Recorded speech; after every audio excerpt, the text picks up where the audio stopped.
already? No. Yeah. You wanted to, well, I have the list, but I didn't bring that. No, somebody, no, well, we'll just have to call it. So I'll call it and you can record it. Somebody may make a motion for the roll call. So. There you go. I didn't even think of that. Yeah, see? Okay, well, we got 2 people I'll pencil in that are going to get elected. Okay. And then this will be the complete list.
No, that's fine. Don't worry about it. I'll find something else. Yeah, perfect.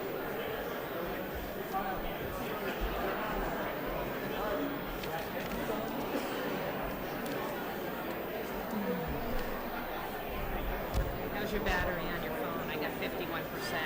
I tried to charge it. It wasn't entirely. I think I'm at 88. So. Okay, all right. I'm there. Between the 2 of us and that charger, I think It should be okay. I'm informed by the clerk's office that we have a quorum in attendance, so if the town meeting members could take their seats.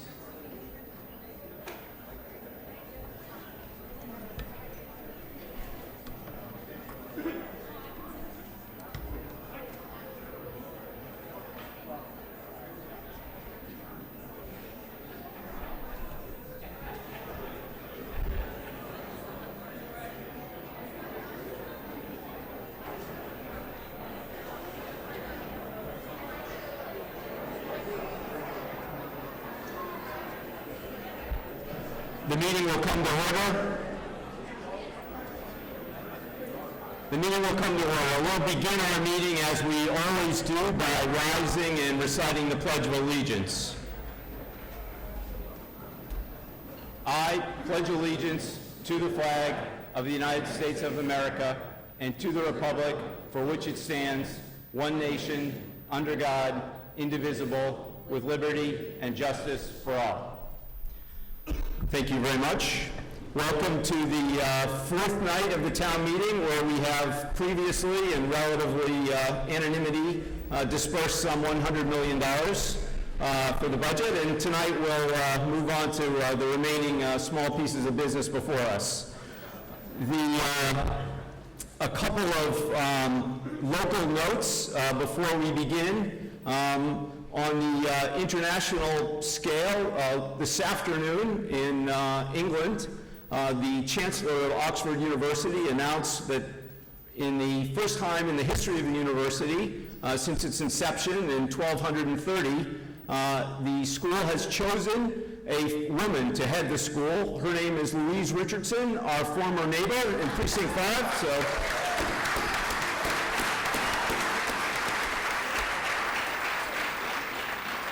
Congratulations to Louise. And on a more local note, but more personal and important to us, I think, please join me in congratulating Steve Moore for his 50th year in the town meeting.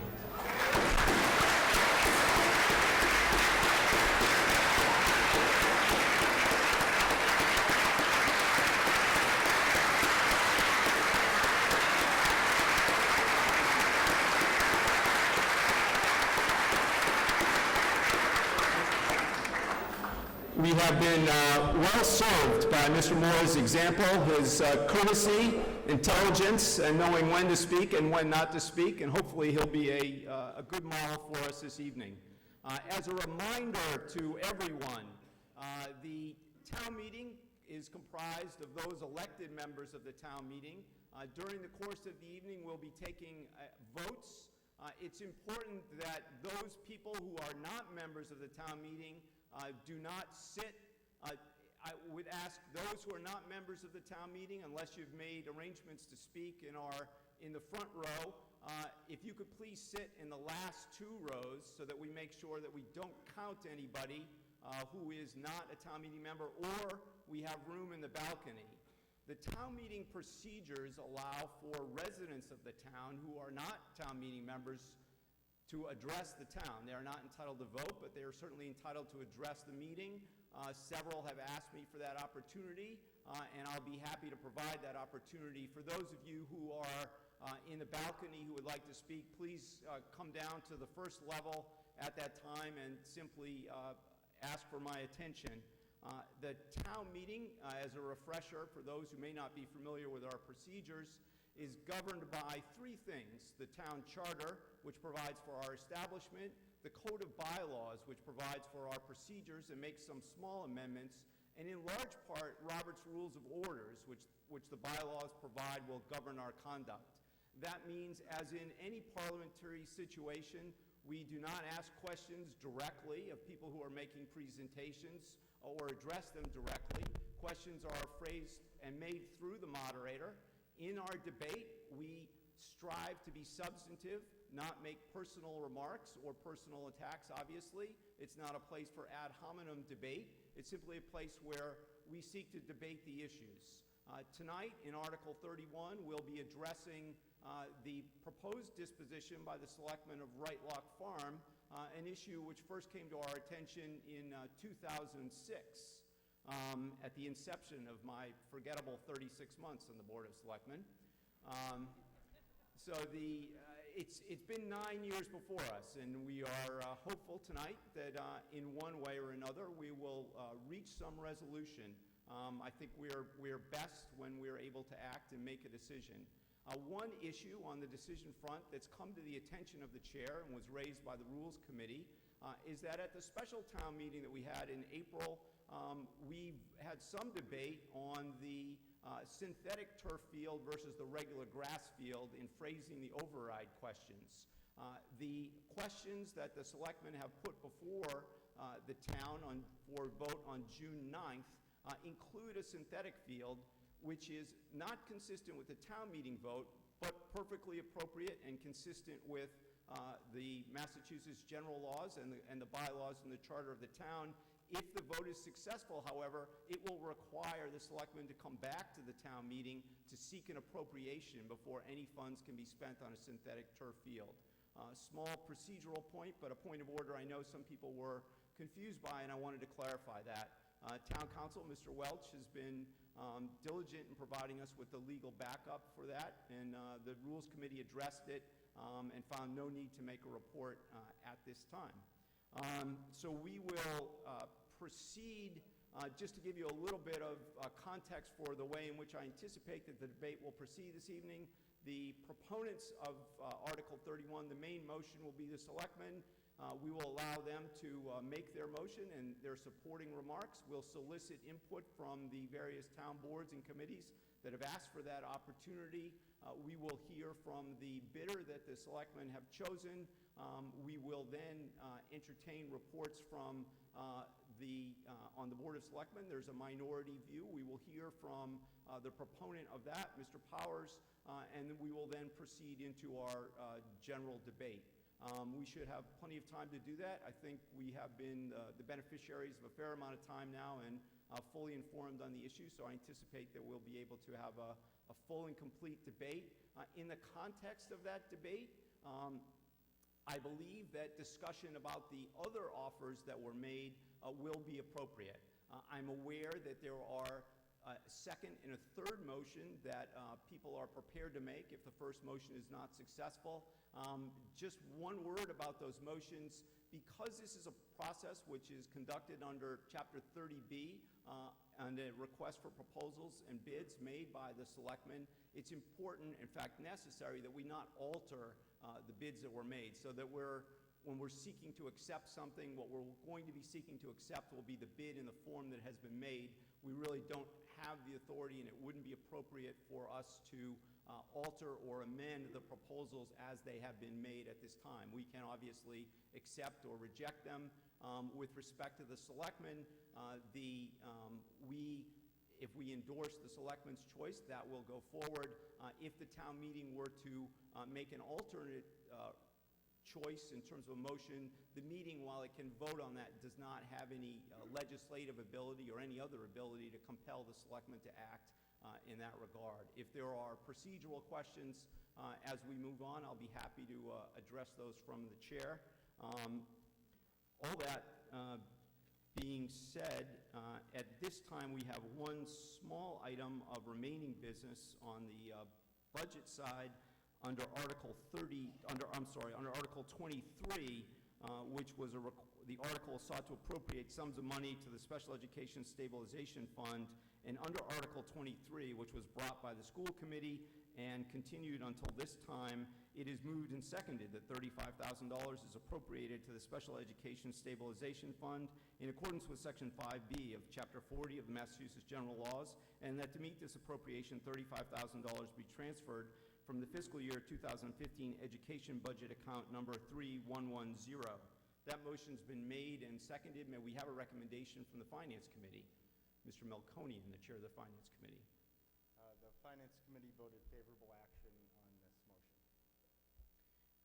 Any further question or debate? If not, all those in favor? Aye. Any opposed? The motion passes. This brings us to Article 31. Yes.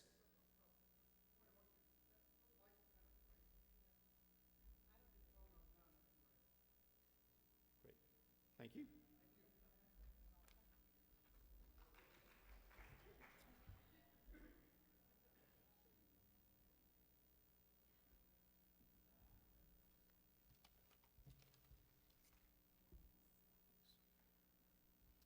Under Article 31, brought by the Board of Selectmen, it is moved and seconded that the Board of Selectmen be authorized to sell, assign, convey, and/or otherwise transfer the land shown as lots D and E, so-called, of the Right Lock Farm, more particularly shown on a plan of land attached to the motion as Appendix A to the Right Lock Farm Land Trust Incorporated for a purchase price of $8.6 million, and pursuant to such other terms and conditions to be contained in a purchase and sale agreement and a development and operating agreement as the board determines to be in the best interest of the town of Winchester. A draft version of the purchase and sale agreement and summaries of the other exhibits thereto are attached as Appendix B to the motion. On behalf of the motion, the Board of Selectmen, Mr. Grensback.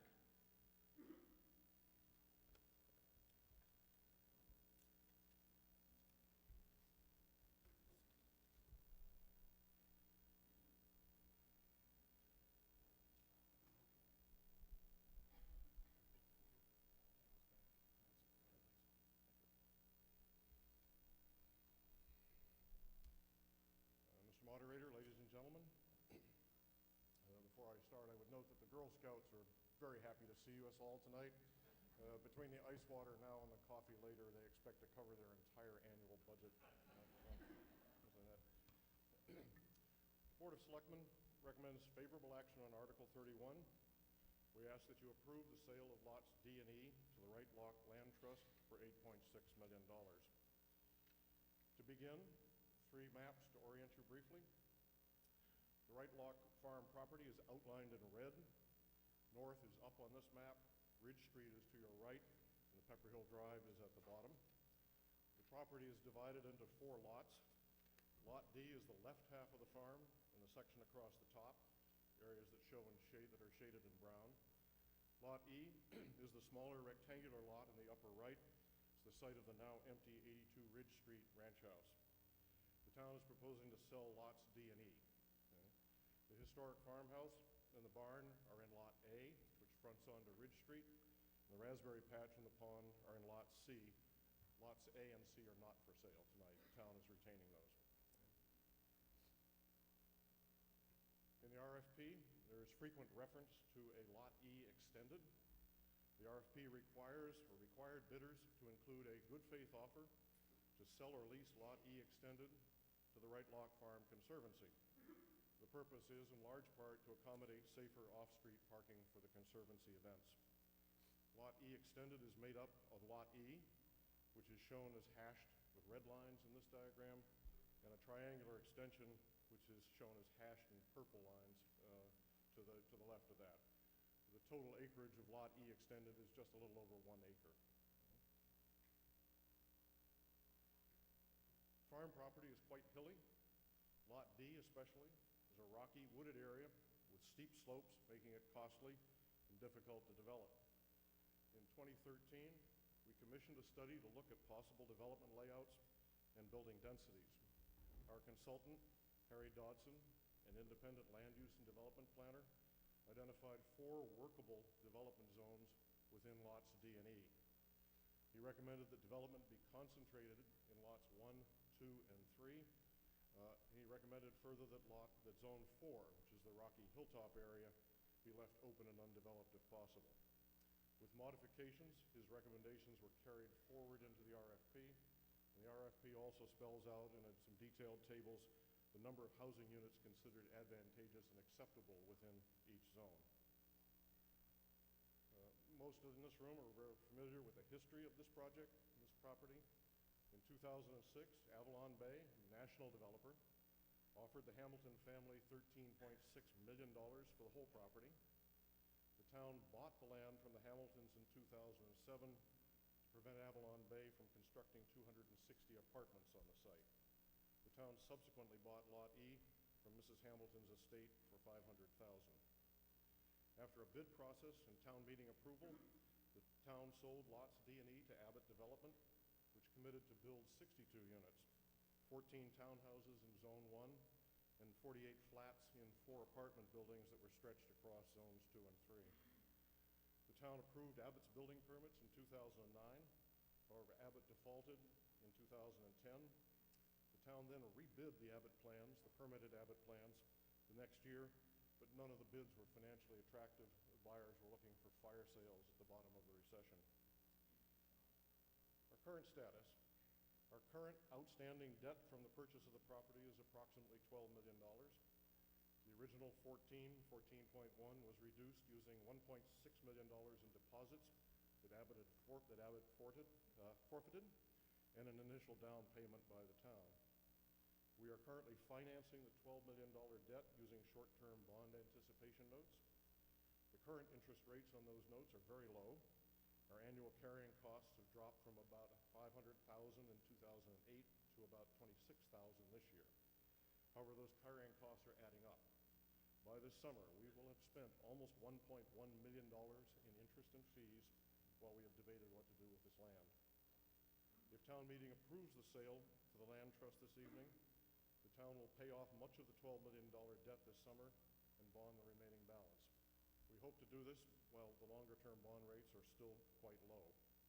If the town meeting defers the sale, the town can renew its short-term borrowings for two more years, but by law, we must bond and start payment on the full $12 million beginning in July 2017. So we are running out of time in that respect. A word about the RFP process, the current RFP process.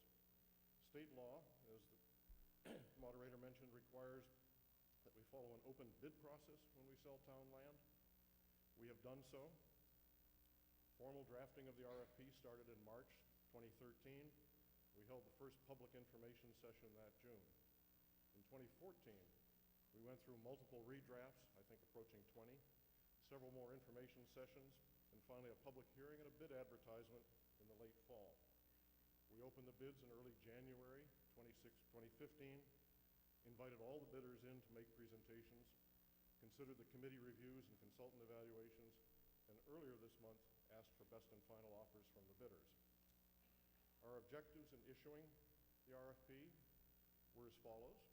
I think many of you have read these before, but to recapture a substantial portion of the $12 million balance owed on the $14 million purchase price, to support the Right Loch Conservancy as a historical, educational, agricultural, and open space resource for the community, to balance the development and preservation preferences of the abutting neighbors, the Right Loch Farm Conservancy, and the town as a whole, and to minimize adverse impacts to the town's services and infrastructure. These were also the key criteria, along with the developer's qualifications and the financial risk to the town, that we considered in evaluating the bids and coming to our recommendation. We received 4 bids in response to the RFP, 3 of which, the 5 Points, Helios, and Land Trust bids, we will describe to you tonight. The 4th bidder, KMC, voluntarily withdrew their bid early in the evaluation process. The board considered 2 of the 6 options in the multiple add-ins submitted by 5 Points. They offered a bid. They bid $8 million to develop 41 market rate units in a mix of condos, townhouses, and single-family houses. And they also offered a bid of $9.1 million to develop a similar scheme with 48 units. The RFP required bidders to include, as I mentioned before, a good faith offer to sell or lease Lot E extended to the Conservancy. 5 Points offered to sell Lot E to the Conservancy for $3.1 million, but reserved the right to develop the lot if it were not purchased by the Conservancy. The 5 Point plan, the layout shown here, would locate development in zones 1, that's the upper right, 2, the center down near Pepper Hill Drive, and 3 over near the stub road at Edward Drive. However, they also proposed to develop the northern tier of Lot D, the sort of yellow houses along the driveway up there, which was not recommended in the Dodson report or in the RFP. We evaluated all of the bids looking at our criteria. Very short summary of each this evening. The more advantageous features of the 5 Points proposal were as follows. A very good architectural design and clustering of the housing units, and the development's potential to generate annual property tax revenue and a substantial affordable housing payment. The least advantageous feature was the proposal was to heavily develop the north side of Lot D outside the recommended development zones. That plan would put housing very close to the Winchester and Lexington conservation lands. It would require bridging both wetlands and a major gas transmission line that divides the site, and then housing in that location was found to be highly visible from the farm. Both options were opposed by the abutters and by most of the town boards and committees. Reviewers also questioned whether the $3.1 million price tag for Lot E extended constituted a good faith offer to the Conservancy. In light of the Abbott default, we also considered closely the development experience and financial capacity of all the bidders. In our judgment, the Five Points development teams lacked the experience and proven financial capability to deliver projects of this size and complexity, making it a high-risk option for the town. Finally, we felt that there was a strong possibility of delay during the permitting and appeals process because of the need to build across the wetlands in opposition from the abutters. The Helios bid was for $8,360,000. Their bid was to develop 44 townhouse units in 24 buildings, so 2 units per building. They proposed to develop and market the units as an age-restricted community of 55-plus active adult housing, it's called, meaning that no children under the age of 19 could live in the development. This is legal under the Federal Fair Housing Act. Helios offered to sell Lot E extended and an abutting 1.4 acres to the Conservancy for $1.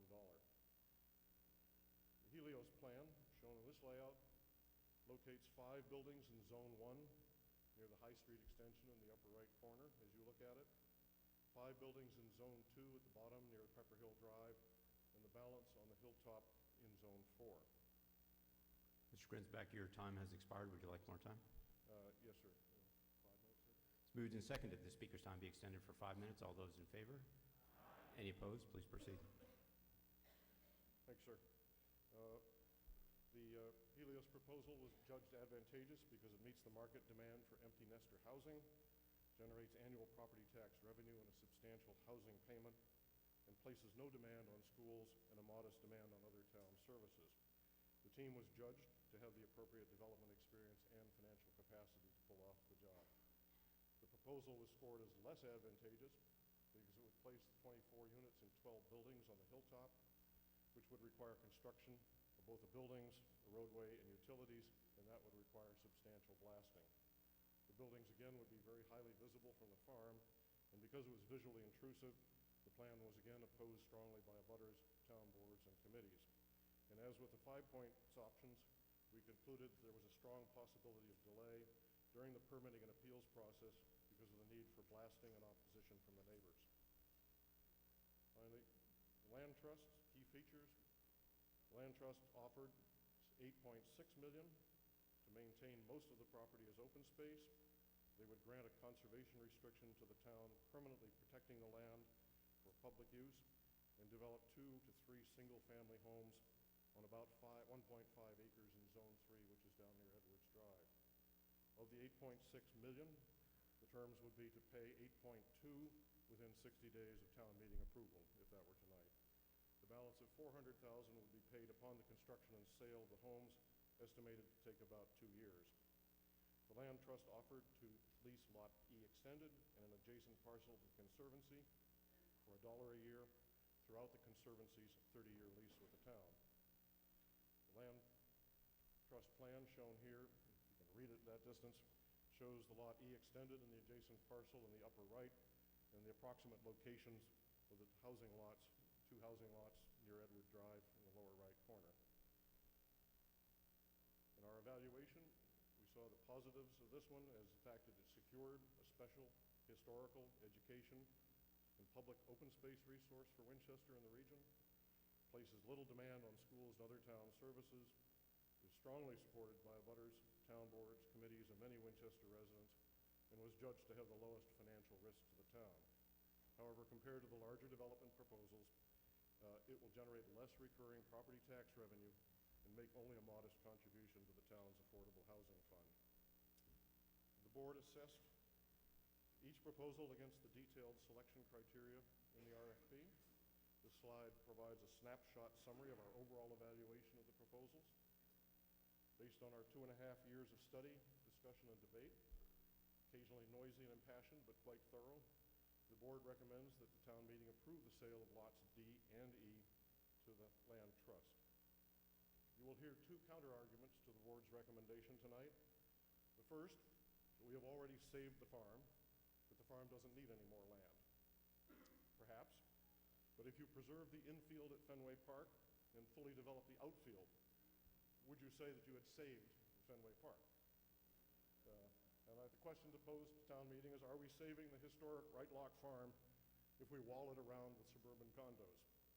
The answer to that question is clearly a value judgment about the value of our open space, our history, and our culture that each of you must make as you vote tonight. The second argument will be that we are leaving money on the table, that we could get more money as property tax revenue, particularly, and as housing fund money from a Helios or 5 Points development.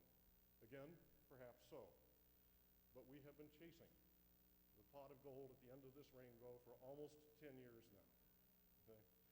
And my question for the town meeting is, will we significantly benefit, will the town significantly benefit if we grind through another 5 to 7 years of extensive debates, expensive permitting battles, and long, long, long state appeals courts arguments, all with no certain outcome? That, again, is a judgment about financial risk that each of you must make. The board has carefully assessed the benefits, the costs, and the risks, and we have concluded that the land trust proposal benefits the town by minimizing its financial risk, recapturing a substantial portion of our outstanding debt, securing a very special resource for Winchester, and voting for a program that is strongly supported by the town boards, committees, Right Lock neighbors, and many of you. Accordingly, we would please ask you to vote yes on Article 1 when it comes up for vote later this evening. Mr. Moderator, thank you. Thank you, Mr. Grensback. May we have a recommendation from the Finance Committee? Its Chairman, Mr. Melkonian. The Finance Committee voted for favorable action on this motion. There were 11 members in attendance, and we had 8 in favor, 1 opposed, 1 abstained, and the chair doesn't get a vote unless there's a tie. So we had 8 in favor and 1 opposed and 1 abstained. I think the most pressing factor for the votes and what was discussed at the table with FinCom was that the certainty of the closing and receiving funds within 60 days. That's $8.2 million of the debt that gets paid off. And we just want to point out that none of the proposals, developers of the land trust, will actually pay off the full $12 million. So we're still going to have permanent bonding on some of that money. And this is $8.2 million that we'll get within 60 days of closing. We would encourage the town to do the permanent financing on the remaining money if this passes tonight as soon as possible. We think that the interest rates will probably only go up, and I think we have until July 2017 to get the financing before the bans expire, but we wouldn't want to wait while rates have the potential to go up. Also, the Finance Committee thinks that the land trust proposal has minimal impact to the town, as the board has stated, and there are other developments that we're going to see in the town, so this isn't really the last chance that we'll see for additional revenues coming forth in the town. And if this motion fails, that's probably one of the biggest impacts we'll see, because we'll have $12 million that we likely will have to permanently bond if we can't get it done, dispose of this property before July 2017. Thank you. Thank you, Mr. Melkonian. May we have a recommendation from the Planning Board? Its chairperson, Ms. Kruger.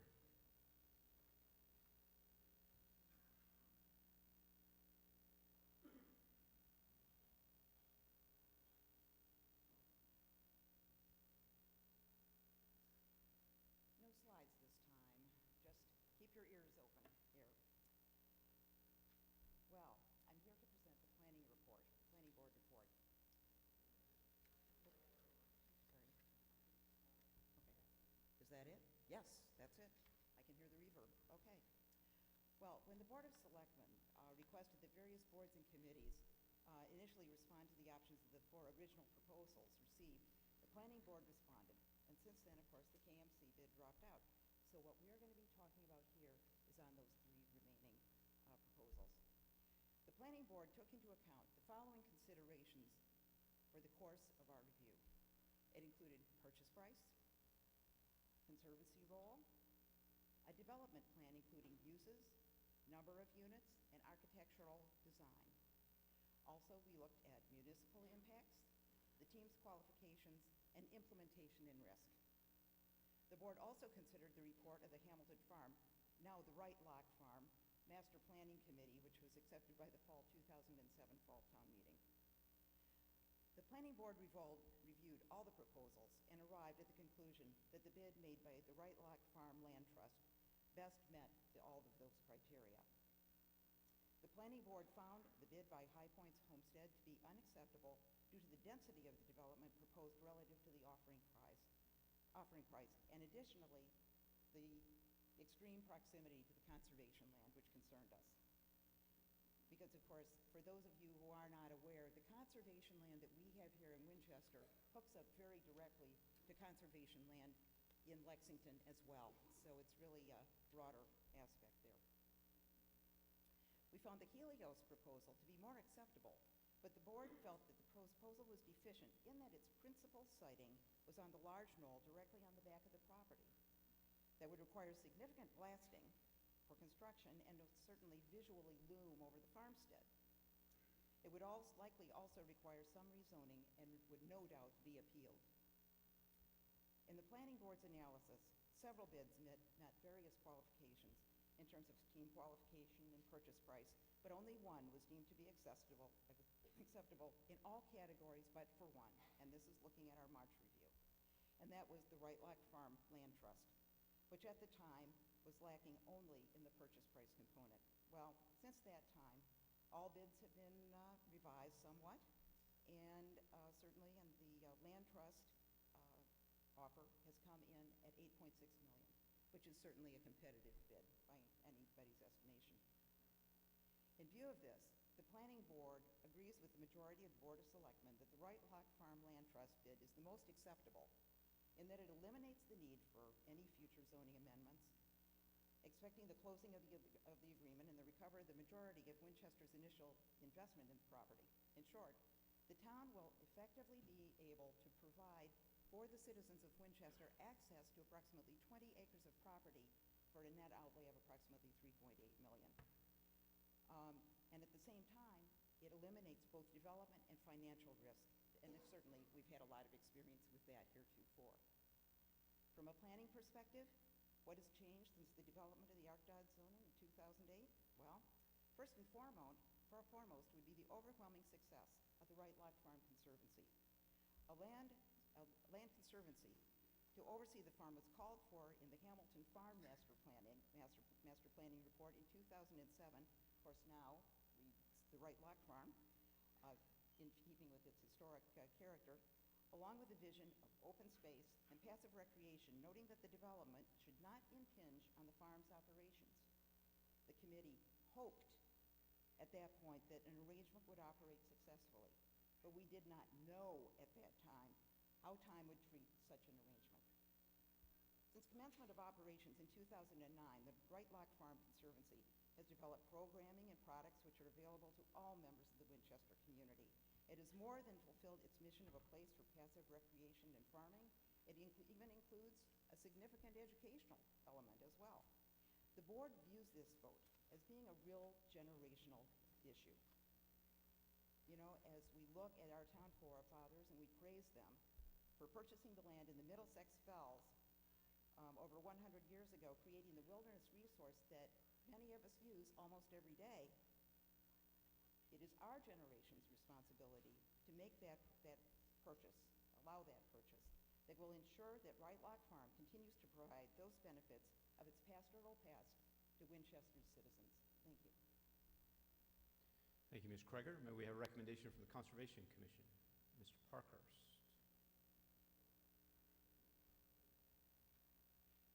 Stephen Parkhurst, the Chair of the Conservation Commission.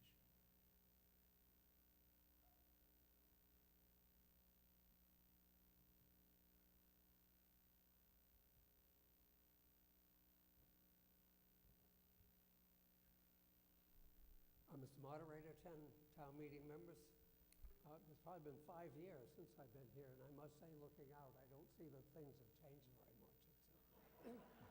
It's pretty much the same group of people that I... There's a new moderator, Steve.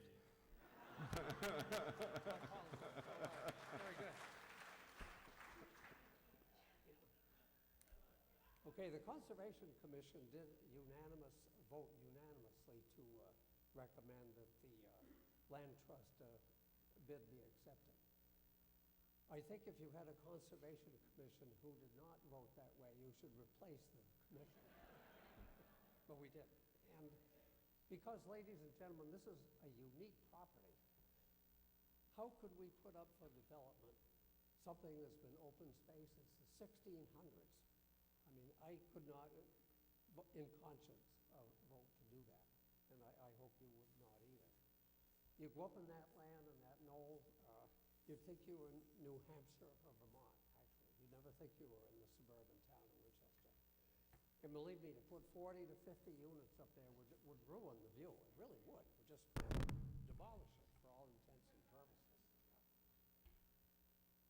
Now, to forestall a question, which may come up. This one? This the good one? This is a belt and suspenders operation, is it? Yeah, we got 2 mics? Okay, that's good. How was it that the commission is contributing $300,000 to the land trust in order to support the bid? And I guess the simple reason is that we were asked. You know, sometimes in fundraising you were asked before you actually fork over the money. But we thought it over.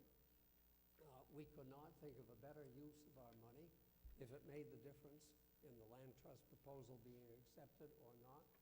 We wanted very much to be a part of that, and I think it may have made something of a difference. So we were asked, yeah. I think the Conservancy has done a great job in their outreach efforts.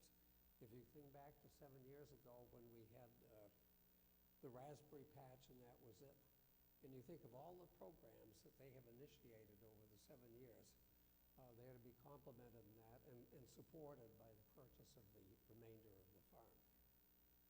Now, the question about the taxes comes up. I know some people are concerned about the loss of income or property taxes, whatever they might be. And literally in today's Globe, and I'm sure many of you read it about the 59% increase in the sales prices of homes in this town. I don't think it would take very long before even modest revaluations of the assessments would fill the gap in the taxes. I don't think that's an issue. You're going to have the 92 units in Cambridge Street, whatever taxes they bring up.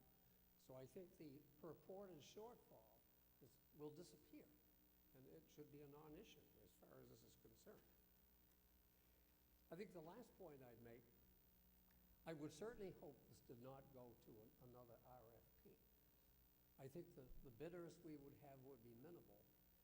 And if anyone is operating under the illusion that we could get $13, $14 million for this property, the only way that would be if we had another Avalon. A developer, to make any money in that site, has got to have a considerable number of units, in excess of 50 probably. And so it was to avoid that kind of development that the town purchased the property in the first place. We did not want Avalon, and I would like to think that we would not like to see this kind of development again. So we've got a good proposal here for the reasons that Lance has mentioned and the others. And so let's do it, guys. Let's get this going. Thank you.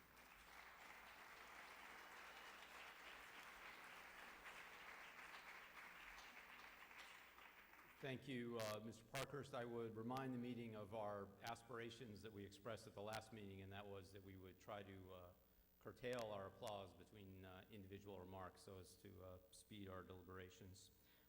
May we have a recommendation from the Historical Commission, Heather Von Mering, its chairperson. Ms. Von Mering.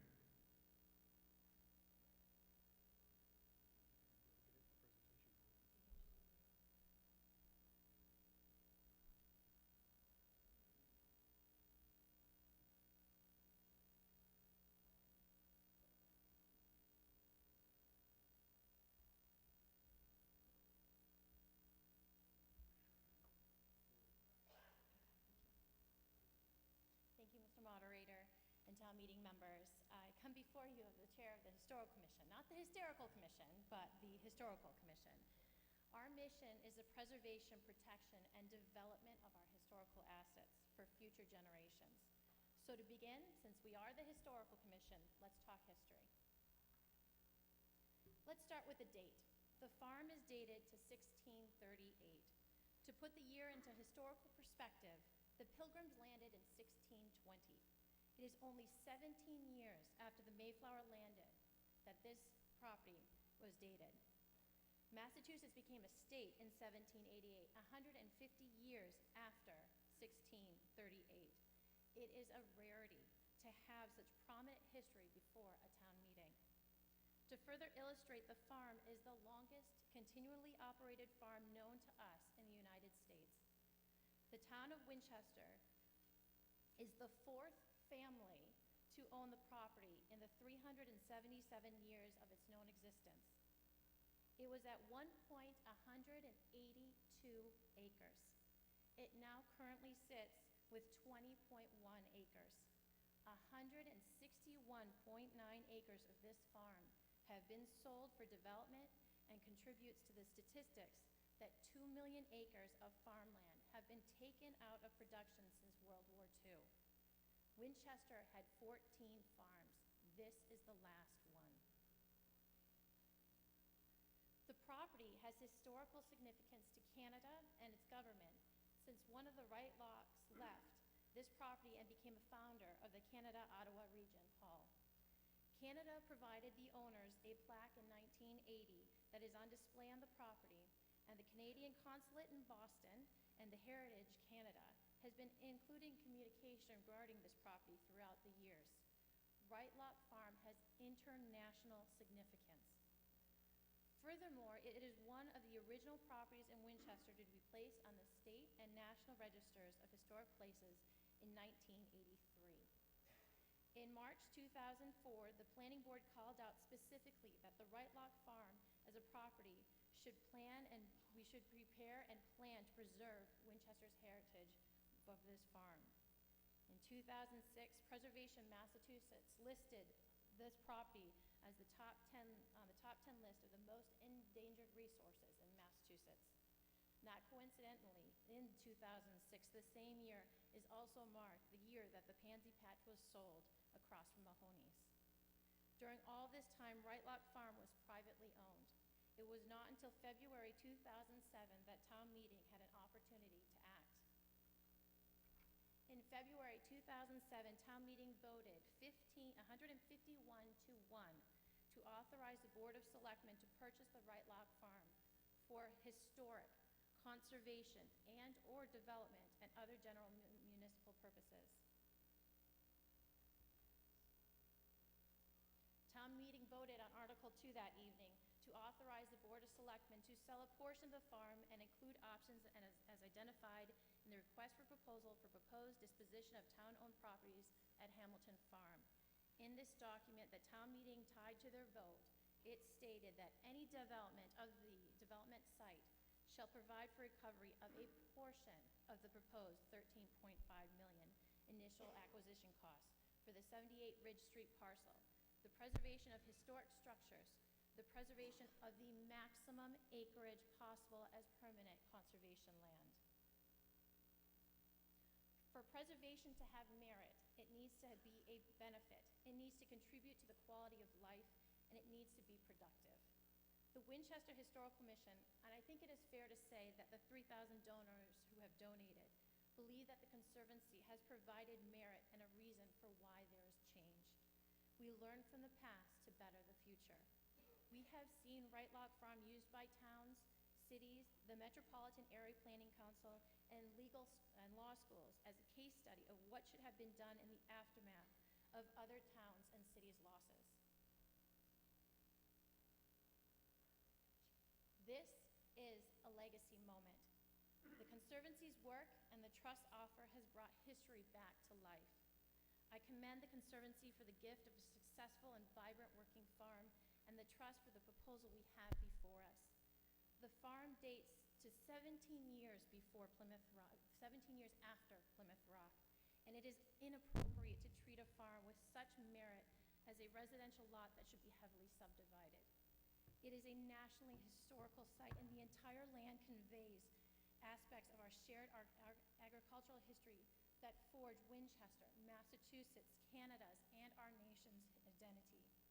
The Winchester Historical Commission also recognizes that due to the high level of the historic importance of this property, the property is at a high risk for appeals and long delays in the permitting process.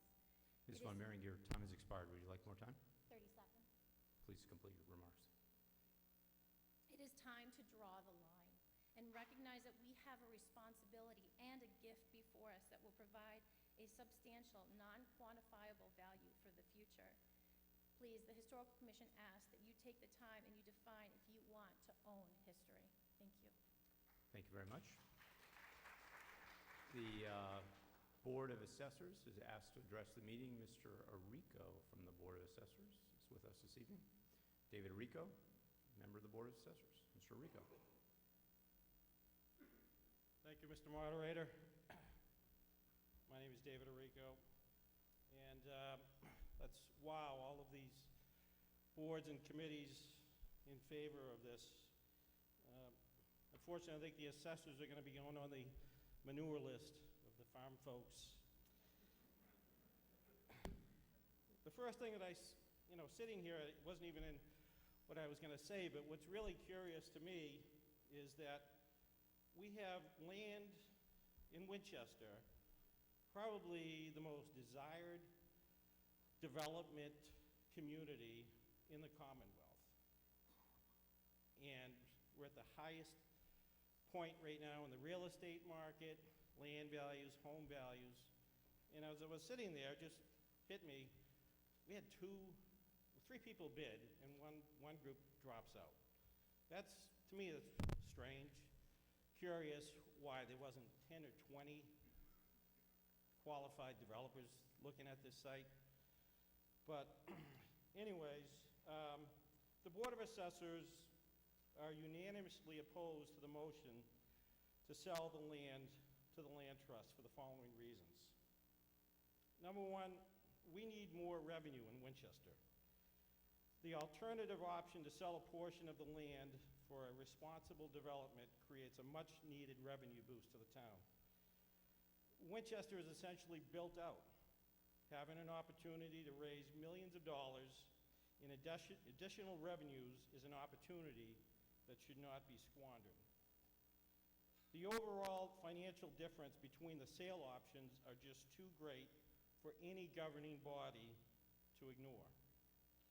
Looking at the available options, it's not just the lump sum value, but it's the difference in the permit fees and, most importantly, the continual annual revenue stream is something that I don't know how we can turn our back on.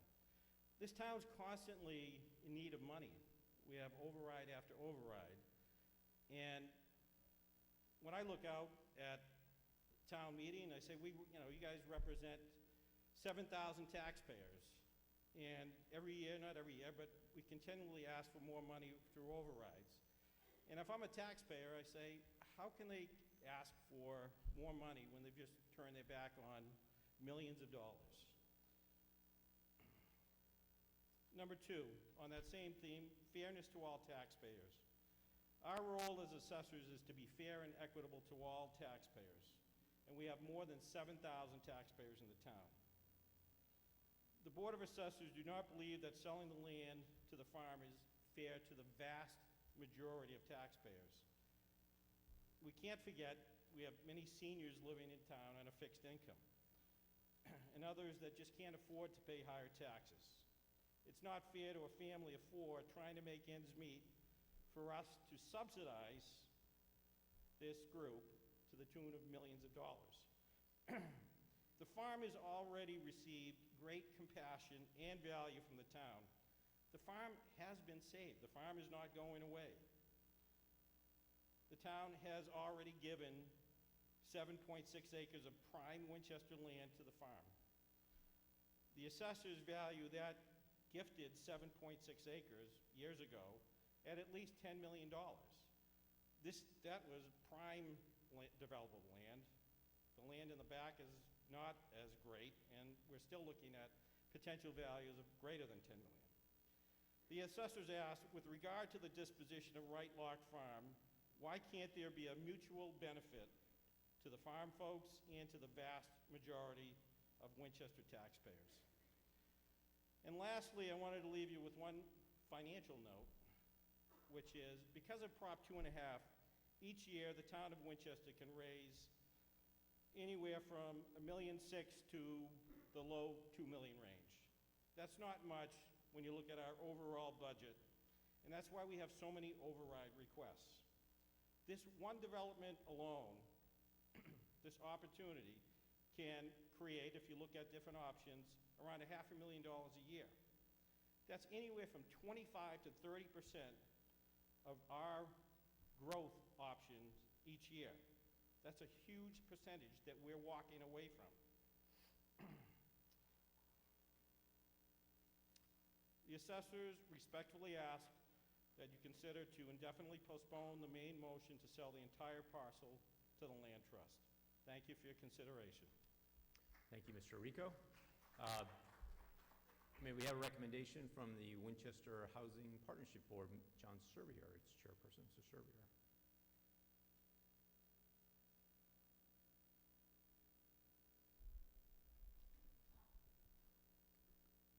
Town meeting members, Mr. Moderator, I am John Serbier, Chairman of the Winchester Housing Partnership Board. The Partnership Board supports the Board of Selectmen's recommendation to sell this 12.5 acres to the Right Lock Farm Trust.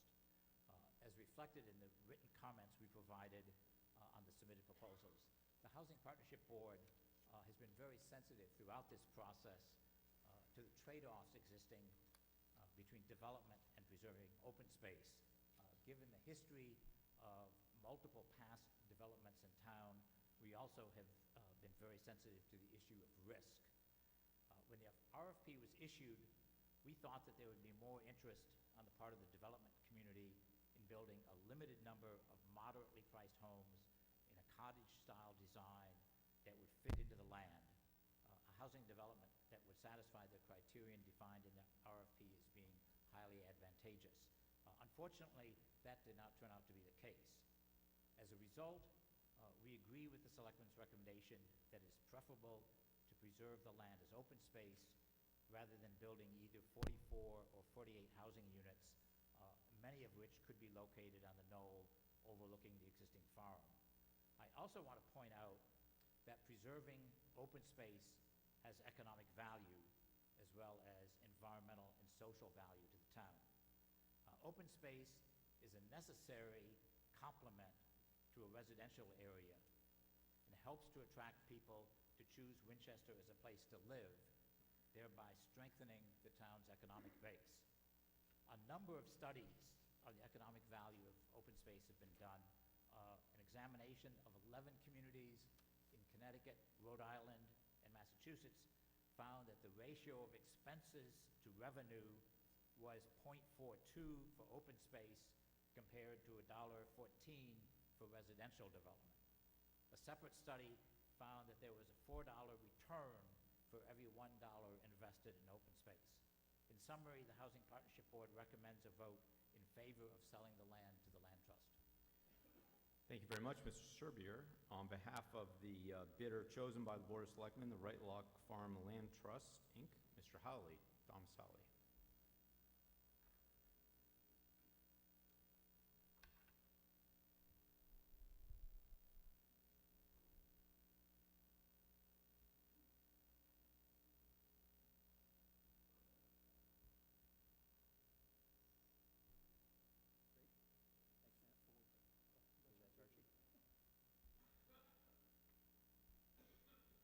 Thank you, Mr. Moderator. I'm Tom Howley. I'm a town meeting member from Precinct 3, and I'm also the president of the Right Lock Land Trust, Inc. I urge you to support the Land Trust bid by supporting and approving Article 31. I believe that this is the right choice, not only for those who want to protect this uniquely beautiful historic farm. I truly believe that it is the right choice for Winchester's taxpayers. As we meet this evening and engage each other in this discussion, I think it is important to note that the first New England town meeting took place in Dorchester in 1633. The farm we now know as Right Lock Farm was established 5 years later in 1638. I mention this to you because I believe this underscores not only the enduring importance of town meeting in communities like ours in making decisions such as this, but that it is not just any property whose fate we decide tonight. In the limited time I have, I'm going to talk about financial return, risk, and the increasing importance of this unique, historically significant property to thousands of Winchester residents. Here's what I think is most essential for all of us to consider. The Right Lock Land Trust, Inc. is a nonprofit organization solely dedicated to permanently preserving the 378-year-old Right Lock Farm. We are also citizens of Winchester, and we have worked hard to return to the town a substantial portion of its original purchase price. As you have heard, the Land Trust purchase offer is $8.6 million. It is made possible by the generous donations of over 500 Winchester residents. We have signed enforceable pledge agreements from each donor, and we are in regular communication with all of them. I can tell you tonight that the Land Trust donors are strongly committed, ready, and eager to perform. $8.2 million of the Land Trust bid will be paid without any permitting or financing contingencies within 60 days of this town meeting's approval. That is, before the end of this July. The remaining $400,000 will be paid upon the sale of 1.5 acres of land for up to 3 single-family homes. This remaining payment will be made within 2 years and is more than supported and secured by the value of the land to be sold. The Land Trust will then grant a conservation easement, permanently returning the land to the public for its use and enjoyment. We will lease to the Conservancy its mission-critical Lot E for $1 and will enter into an agreement under which the Conservancy will manage the entire property. Those are the essential terms of the Land Trust offer. And with those terms in mind, it is important for you to know that the Land Trust offer is fully responsive to the Selectmen's RFP, to the original town meeting authorization acquiring the land, and to our commitment to the voters. The 2007 town meeting authorized the Selectmen, and I quote from that motion, to sell all or any portion of the Hamilton Farm property for not less than $7 million. If the Land Trust bid is approved, the Selectmen will have recovered $10.2 million of the $14.1 million purchase price, and they will have permanently protected nearly all of this 20-acre community resource for public use. This is a significant accomplishment.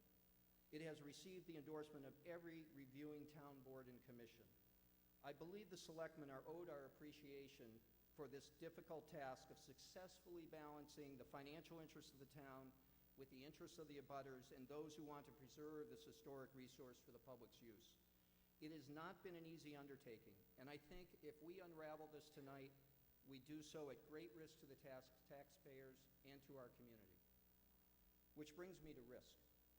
The promised financial return of the Land Trust offer and the other 2 offers described this evening cannot be considered without also assessing the risk that the payment under any one of these offers might not be made. When the relative risk of non-payment between the 3 offers is considered, I believe it is reasonable and responsible for you to conclude, as the Selectmen did, as the Finance Committee did, that it is the Land Trust bid, not Helios or 5 Points, which will recover the most money possible for Winchester's taxpayers. I say this because the $8.2 million of the Land Trust bid has no permit or financing contingencies and will be paid to the town by the end of July. This avoids the considerable risk of non-payment that comes from the inability to obtain permits, legal challenges from abutters, and downturns in the economy. The remaining $400,000 will be paid on the sale of the area designated for development of the 3 housing units. This will happen within 2 years, and the town will have a mortgage on the property securing this obligation. Winchester's experience with development risk is very important for us to consider. Winning Farm has been stalled for nearly 15 years. 3 years after town meeting authorization, the original designated developer of Right Lock Farm defaulted. More recently, the newly proposed CVS is now in land court after being challenged by its neighbors. As you think about whether to set aside the substantial cash in hand that the Land Trust offer provides in the hope of future tax revenue, it is critical to know that the considerable blasting and intensive housing development that is required for any development proposal to be of sufficient size to be competitive with the Land Trust's $8.6 million offer almost assures neighborhood opposition, as well as the opposition of what is a substantial and growing number of residents and town meeting members who value the farm as a community resource. Mr. Howley, your original time's expired. Would you like more time? 5 minutes, please. Moved and seconded, the speaker's time be extended for 5 minutes. All those in favor? Any opposed? Please continue. It is important that in our decision this evening, we not ignore or minimize those risks.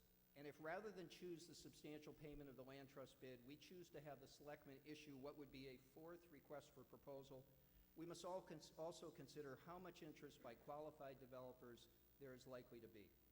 Is it really responsible to expose taxpayers to the substantial risk of having to carry the entire $12 million debt when we have an opportunity with far less risk to substantially pay it down? Let's state this a bit more affirmatively. The support needed to approve a 44 to 60 unit development is much less likely today than it was in 2007 because with each year the value of this unique property has become more clear to more Winchester residents. This is not a bad thing. This is a good thing because what it means is that the land has been turned into something truly valuable for our community. And it means that the substantial financial return and reduced risk of non-payment are not the only reason for you to vote in favor of the land trust bid. In just a few years, the farm has taken its place as one of Winchester's most widely used and valued community resources.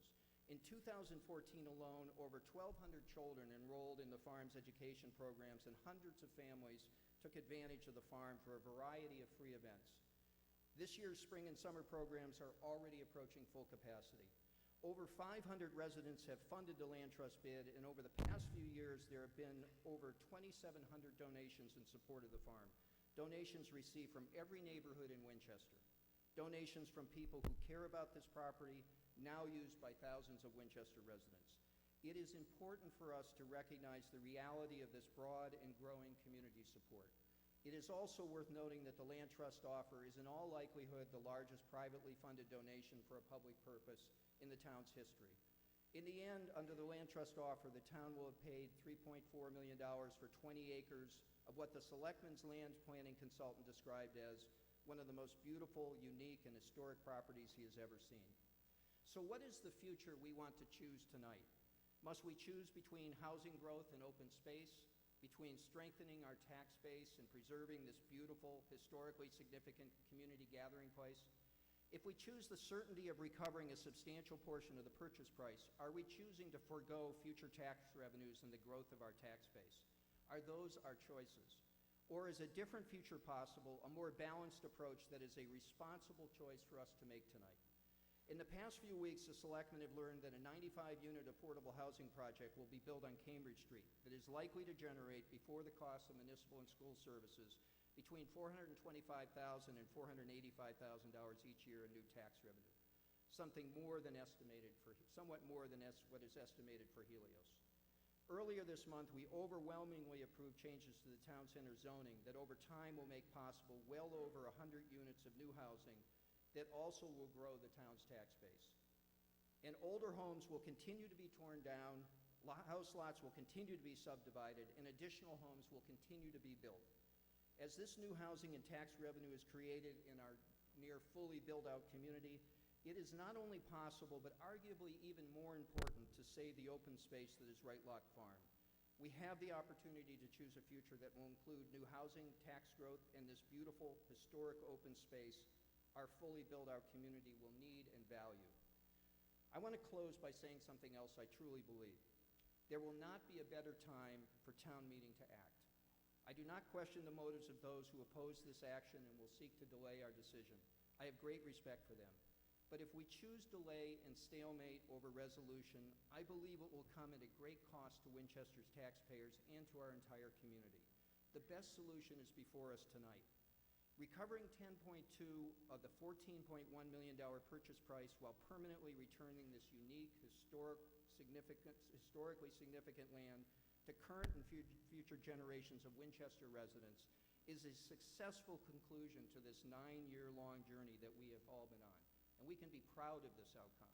And to do so when a substantial amount of additional housing is being created, this is a very good result for all of us. We should grab it. We have, with a high purchase price, low risk of non-payment, and a value to Winchester that cannot be measured in tax revenue alone, the land trust bid is a great financial outcome and the right choice for our town. I urge you to capture this opportunity. Don't let it go this evening, and please vote to approve Article 31. Thank you very much, Mr. Hawley. Chair recognizes Stephen Powers from the Board of Selectmen. Mr. Powers.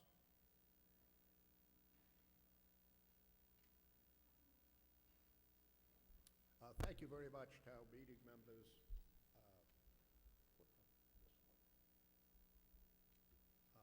I guess I'll be like David, B11, but I'll say in the beginning that I voted for the first 7.6, and since I've been on the Board of Selectmen, I've approved the 1.1. So I'm not opposed to the farm. What I am opposed to is the fact that a farm is 8.8 acres. Seems to me to be enough in a town that is facing an override that I support for a culvert, for environmental for the field and another field. The total of that is $12 million. And if you run that override back over what we're giving away in land here bonded, it's like 40% of it. I also, on a light side, I'm looking forward, poor Sally Quinn, Archie McIntyre, and Bob Johnson, I think they're on our board. They appear all the time, so I give them credit for that. I think we have to look at reoccurring revenue. Purchase price, 14.1. The ban interest, 867. Insurance costs, 200,000. Total expenses, 15,167, and we have $1.6 million from Abbott. That's fine, and we also have a little credit back from Abbott. The total there to the town is the $13,509,662. I would be fine up here if the Conservancy and the Land Trust had come in and agreed to make the public whole, which means pay the bill that they had. I don't think anyone that was here at the first town meeting, when we gave away the 7.6 acres, no vote, no public vote, just a town meeting vote, thought that we'd be back here with a proposal to give the whole farm at $20.5 million. And I think I can agree with the group. They've done a really good job. I didn't like the disingenuous save the farm because nobody was ever getting rid of the farm. What we're talking about is size of farm. So if we gave the proposal to Helios over a period of time, we'd have 24 million, not 8.6. And that would be 12 million in tax revenue, 2 million in additional sales for the 2.5 acres, $8,360,000 on the price, and an estimated housing, and I can't afford to go away without making a comment that one of the other boards, which represents housing, can walk away from $1,700,000 in contributions. I don't understand it. Building permits and fees, $200,000. So I think we've got to look at the long view, and the long view is the elephant that's not in this room is the taxpayer. And where we might be all familiar with what's going on, I don't think they really understand the issue at all. But they're going to understand the issue when the paper hits. And, well, we sold it for 8.6. There's going to be no more revenue. And this will be good for the school people because they're going to need overrides. Overrides and tax revenue are funded by buildings, and a small development, which I consider 41, on 10 acres of land, is not a bad thing for the town in a premium area of the town.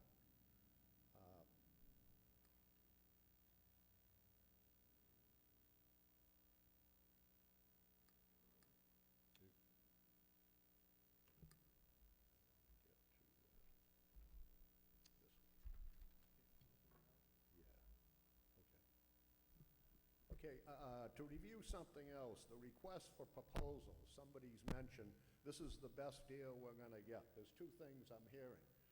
They're going to hold it up legally if you don't give it to them. And then the next thing is we did a perfect request for proposal. Well, the first developer, KMC, disappeared on 11 million because he thought there was too much interference from town boards and too much request for proposal that had the, not the land trust, but the Conservancy in the bid which I didn't understand. Fortunately, I came after they put it in the bid. Okay, only allow highly advantageous if development plan supports the Right Lock Farm as a historical, educational, and contains a good safe offer to sell a lease at a minimum 1.1 acres. A lot of that is restrictive, and that's why the bids were not that bid. All bidders must include a 5% housing contribution. The Helios proposal would generate 1.5 to 2 million in housing funds. The Land Trust recently informed the town that they would require the buyer of the 2 or 3 building lots. I think it's become 3 because that's what I'm seeing in all the paperwork, to pay the 5%. That would generate an insignificant amount of housing payment compared to the other. They're receiving $300,000. I guess the Conservation Commission can do that, but that's also from the town.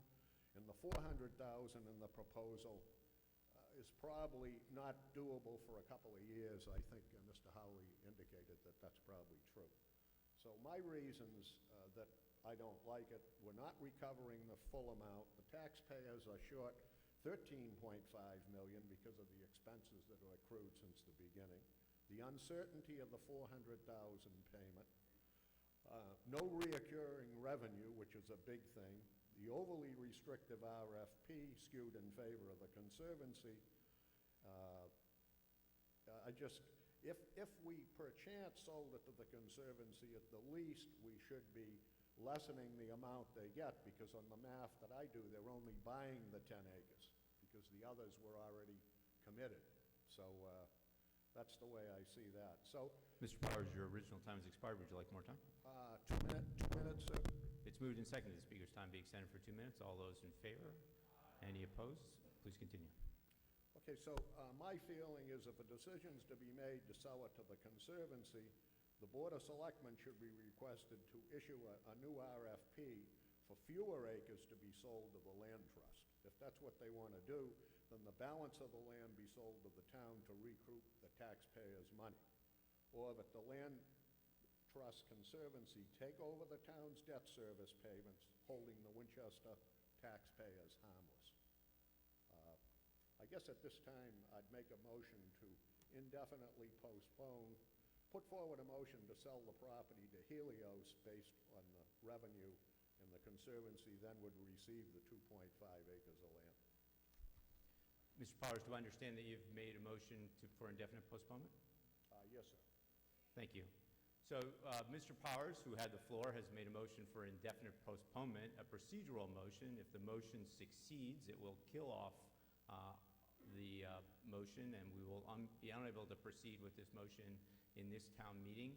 The motion for indefinite postponement is debatable, and it requires a majority vote for passage. Matter comes before the town meeting at this time on the motion for indefinite postponement. Discussion of the main motion in the context of a motion for indefinite postponement is permissible. Anything further on the motion for indefinite postponement? Ms. Quinn, Sally Quinn. Certainly.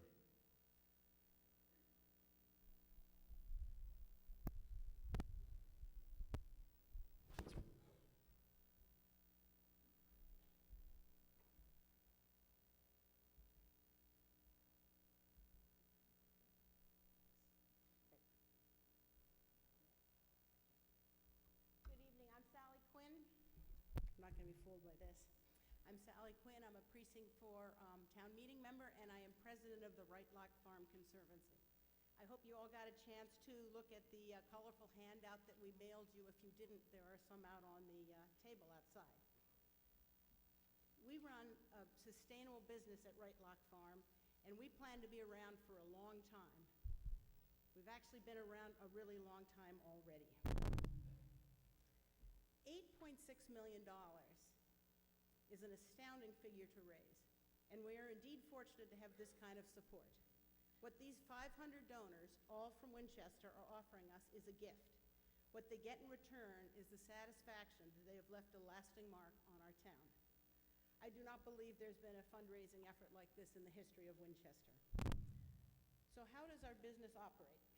We have 3 main income streams: education, crop sales, and events. all of which would be harmed or stopped by development. Our education programs bring in nearly half of our budget. A lot of learning goes on. Our agricultural program brings in about 1/3 of our earned income.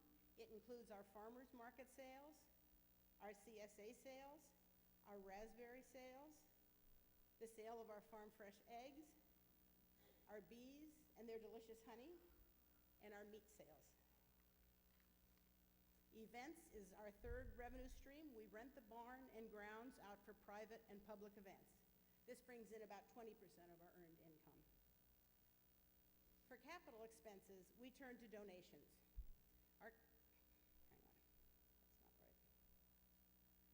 For capital expenses, we turn to donations. Our considerable fundraising capabilities are used for capital improvements and repairs to the aging historic buildings. The town of Winchester has a binding agreement with the Mass Historic Commission to repair and protect these buildings. Since 2011, we have invested $450,000 into these town-owned buildings. That's over $100,000 per year, which I think is the largest payment in lieu of taxes paid by any nonprofit in Winchester. Our total budget is about $500,000 per year, again with the earned revenues covering our expenses. We are a sustainable operation with paid employees taking over the leadership jobs while still welcoming and depending on our large volunteer squad. I'm hoping I won't be here in 20 years, but it will be a paid employee, and I think it will be. We have more than realized the lofty goals of town meeting's master planning committee that studied this issue for the town back when we bought the land. People love the farm, and we've worked really hard to make it inviting to all. We are always open. So why do we need this land so much? The answer is our explosive growth. The green area is what we currently lease. We need Lot E extended up above the green area for safe, secure parking and the ability to fix up the yellow house up the hill from the farmhouse.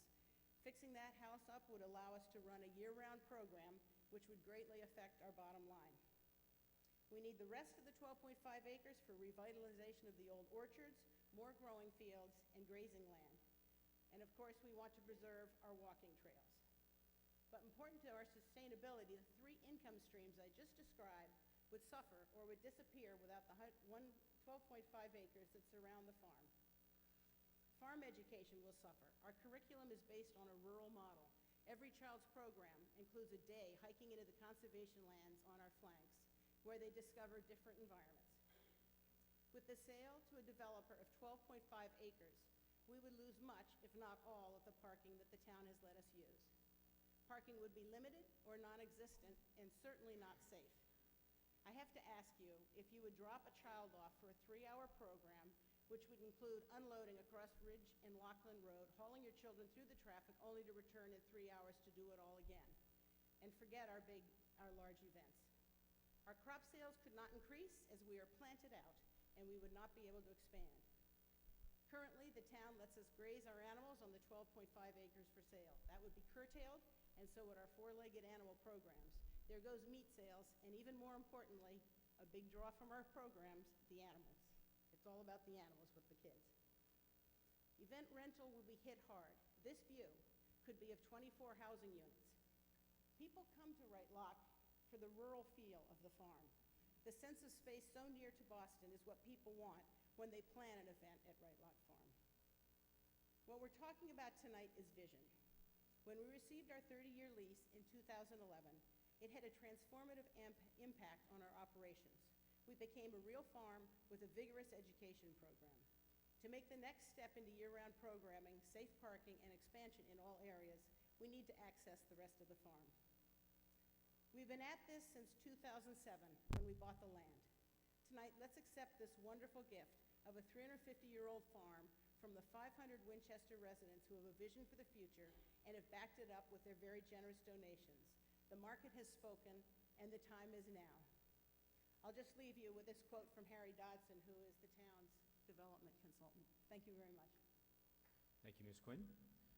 So let me appoint some tellers as we proceed. Ms. Metropolis, Mr. Chimetz, Ms. Boney, and Ms. Wilson, if you could please raise your right hand and answer affirmatively to the following question. do you solemnly affirm that you will faithfully and impartially discharge and perform the duty of tellers to the representative town meeting for the town of Winchester? Thank you very much. Ms. Boney, that includes you, too. You're supposed to be standing there. Okay. No slouching on the school committee. So the matter before us is a motion to indefinitely postpone that would kill off Article 1. Mr. Conti.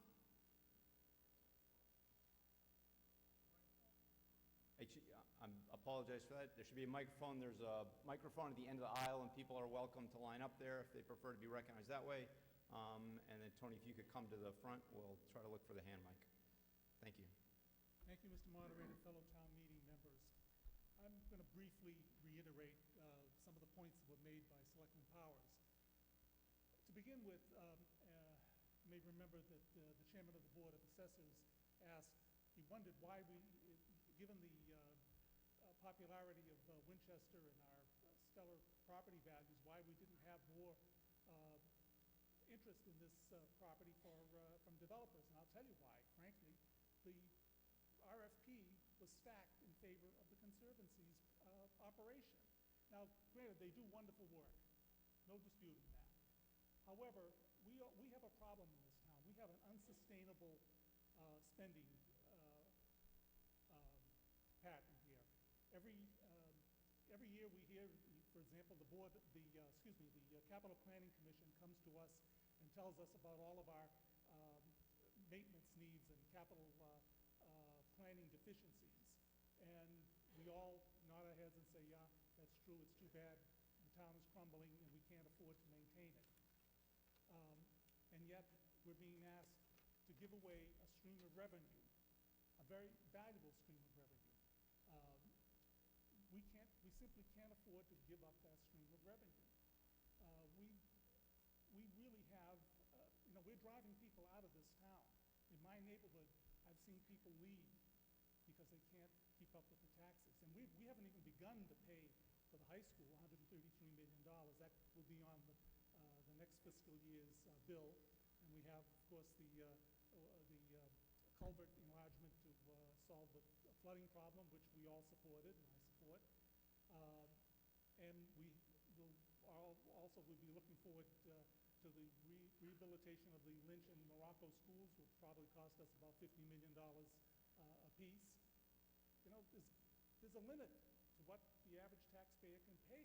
Maybe, there are people who really don't care about that kind of money, but in my precinct, in Precinct 2, we care about the cost of maintaining our property. I would also point out that of the Land Trust proposal, $300,000 comes from the Conservation Commission. Last time I looked, the Conservation Commission was part of the town of Winchester. In effect, we're taking $300,000 out of one pocket and moving it over to the other pocket. That, you may say that yes, legally they can do it, but that's money that is Winchester money already, and that is going to be diverted from one pocket into the other pocket. We just can't afford this. There's a lot of wonderful things that the town could do if we had unlimited funds, but we don't have unlimited funds.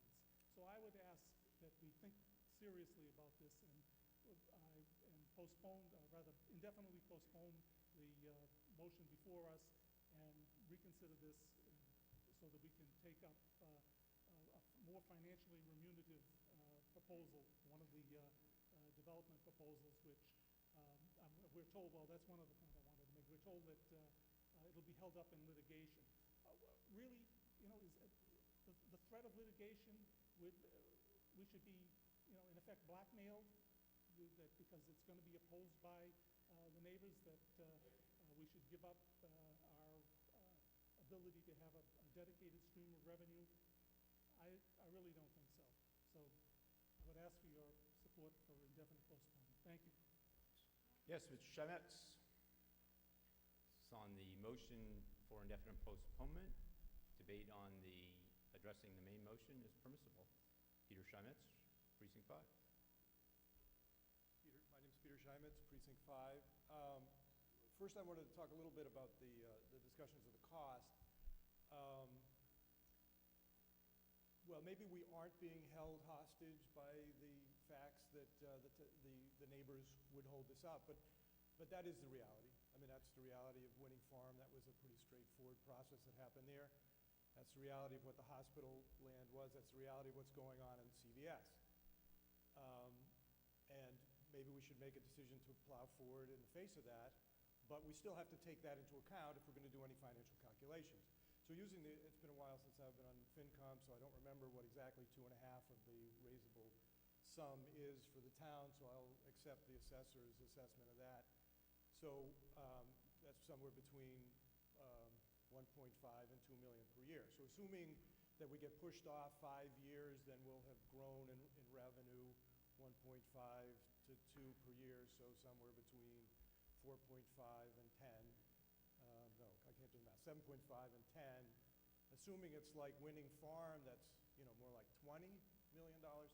So somewhere out there in 5 or 10 years, we will get another $300,000 compared to the 10 or 20 that we'll get just by natural growth. But far more important to me than the money is the fact that I have never in my life gotten a chance to vote on saving open space. I'm 57 years old. I'm almost as old as the process of tearing up open space in Massachusetts. I grew up in a place where you could not see your neighbors. I ran wild in woods that are now houses. I swam and boated in ponds that are now filled in. I stole crops off of farms that are now houses. I watched pigeons grow up in barns that are now torn down. I moved to Winchester after having taken one look at the fells and fallen madly in love with that open space. We were in the process of looking for land in Maine. I've never seen anything like it south of New Hampshire. Now, granted, the house we bought really depended on the principal of the Ambrose School convincing us he probably deserved the broker's fee. But we looked here because of the fells. We looked here because of the center of the town and the beautiful clear area there. I don't think we'll ever get another chance to vote on open space. And I think this is the time to do it.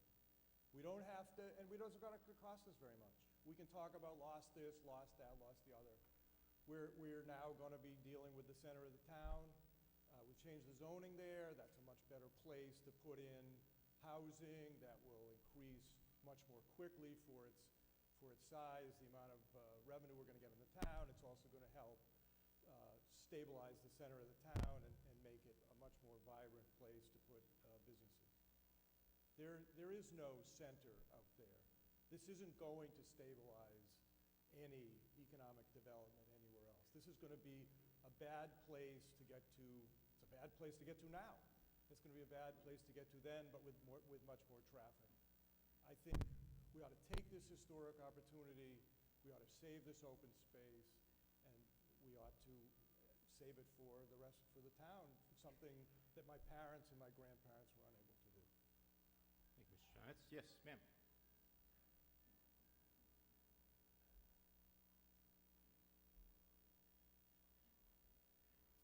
Thank you very much. My name is Joyce Wessner. I'm in Precinct 5. I've lived up there for 38 years, only a quarter of a mile from the farm. I have never picked one of their raspberries. And I live on a fixed income. I'm a senior. My husband's even more of a senior. But I'm going to vote to sell to the land trust. And I just wanted you all to know what I found out, that this town meeting has been voting on this kind of stuff forever, since the beginning.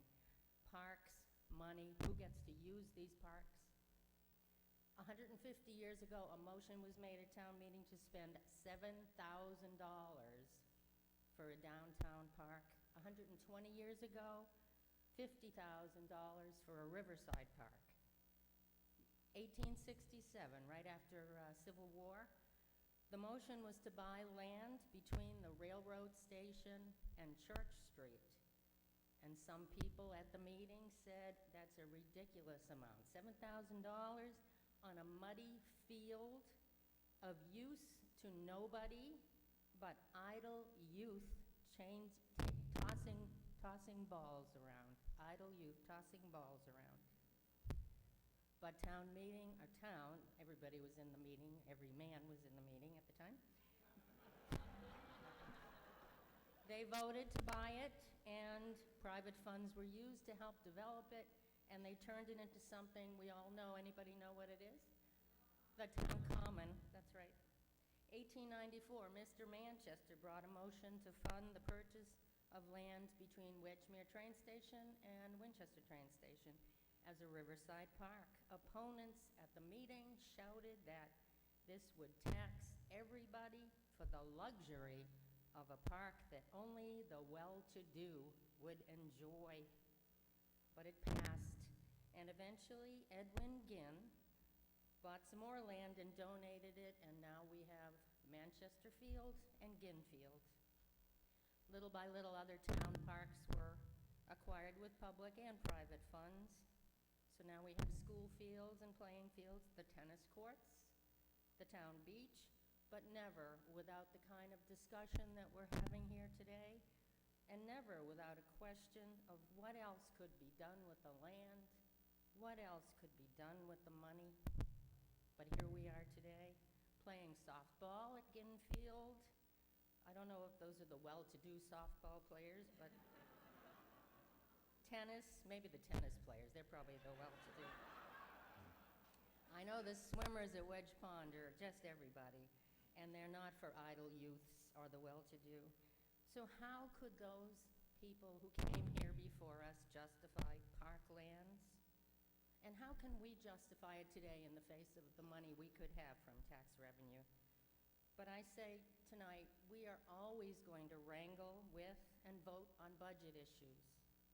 We will always have valued watchdogs whose goal is to keep costs down and to find good angles to bring in income.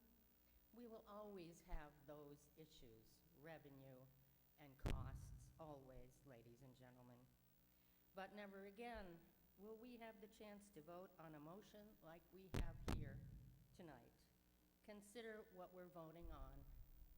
Not raspberries, no. We're here to vote on preservation, which is forever.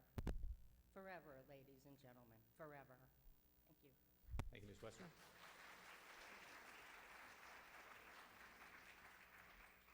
Further on the question?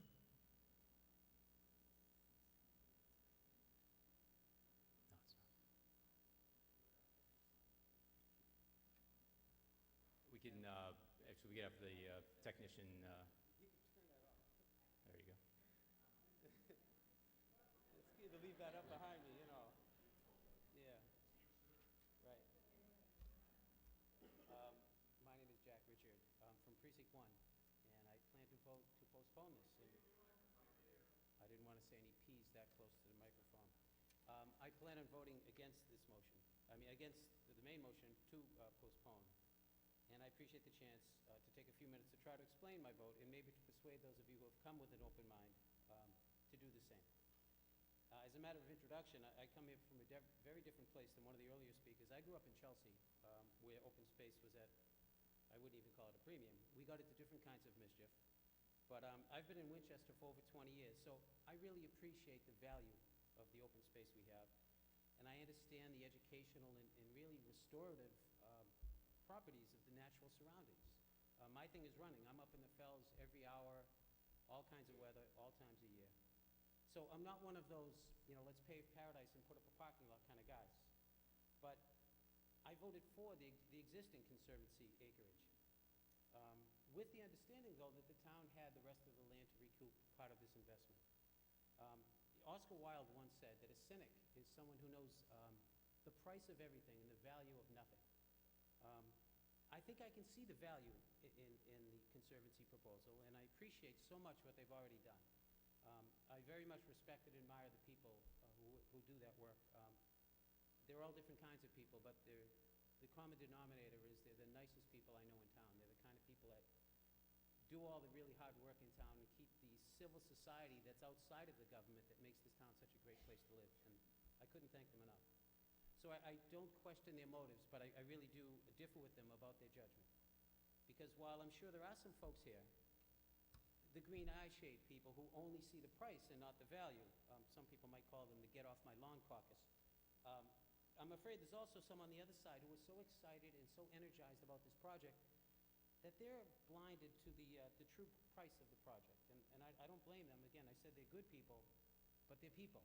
And as such, and I would include myself in this group, we're subject to our own blinkered view of things at sometimes.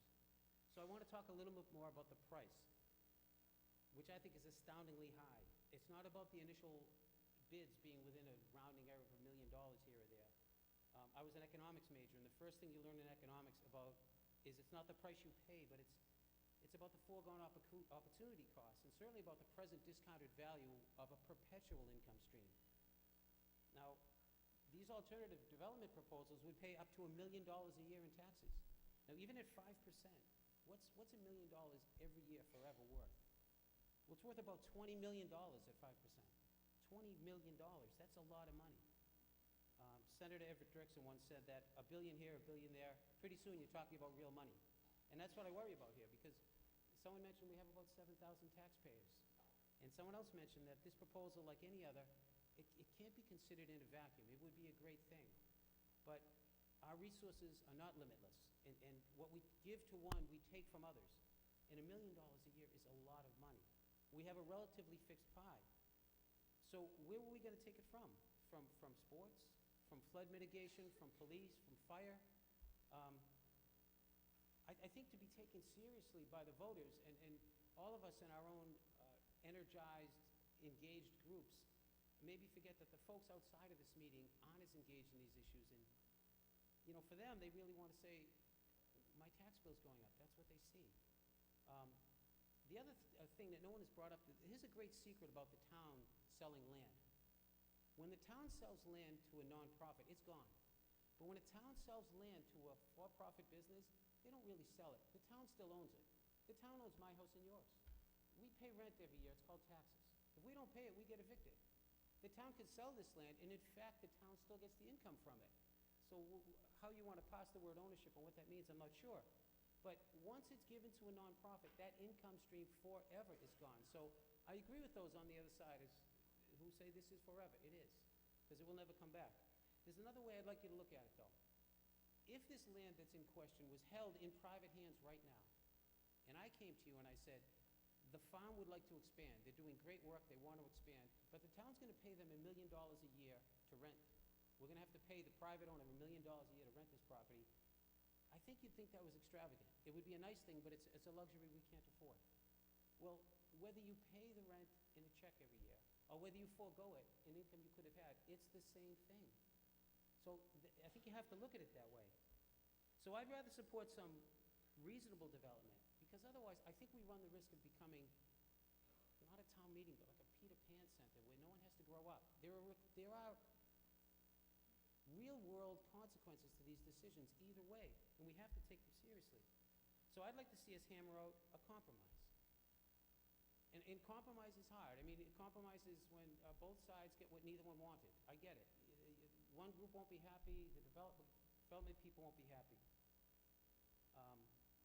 So I quoted Oscar Wilde to start out, but I'd like to get some words from another person who I think is directly on point here. One of my favorite political philosophers, Mick Jagger. And Mick said, you can't always get what you want. But if you try, sometimes you just might find you get what you need. And I think the Conservancy has gotten what they need. And I think it's time for the taxpayers and the many other constituencies in this town who have to share the very limited resources we have to get what they need. So respectfully, I ask to postpone this and go through the hard and difficult work of hammering out a compromise. Thanks very much. Thank you, Mr. Richard. Mr. Wilson, Roger Wilson, further on the question. Motion for indefinite postponement, debate on the main motion permissible.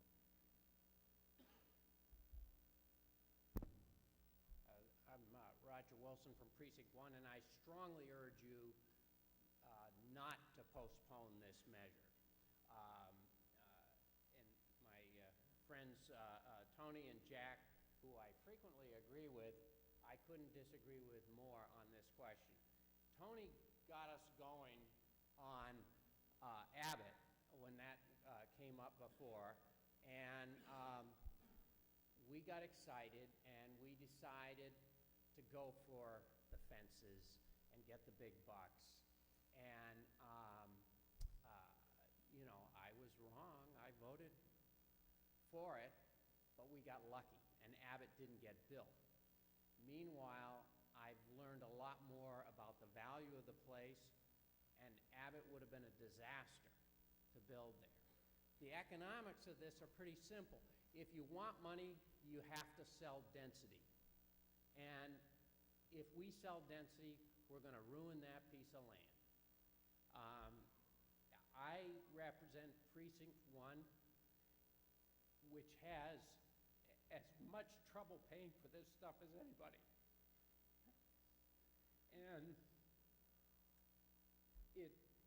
I have complete confidence that it's in the public interest to buy this land, or to sell this land to the trust, because basically we sell it to the trust, we get $8.6 million, and we get use of the land indefinitely. And for those people that talk about the million in revenue or whatever that we're foregoing, last time I checked, running a town is not a profitable business. There are costs involved with every unit. Meeting will be in order. And what we're feeding here is, if we go for the tax revenue, we're feeding the operating budget, which I would call pouring fat on the fire. It's not going to solve our spending problems to have more money to spend. Thank you, Mr. Wilson. Mr. Cummings.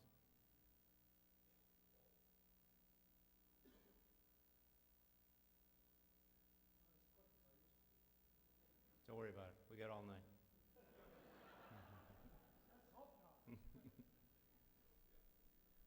It gets warmer every hour. My name is Bob Cummings, and I'm from Precinct 7. I'm a newcomer to town. I've only been here about 45 years. And I have seen this town fail in so many of their development tries, from Abbott to Winning Farm, you name it, to the new drugstore that we don't need. And I urge everyone tonight, please don't delay this decision. I don't like paying my taxes. I'm a senior. I pay about $8,000 a year in taxes. But if we go ahead with this conservancy and let them buy this farm, the impact on my taxes, they say, are roughly $34 to $50 a year. I can't think of a better way to spend $34 or $50 than to have a resource in this community that nobody else in the United States has. Thank you very much. Thank you, Mr. Cummings. Mr. Johnson, Bob Johnson.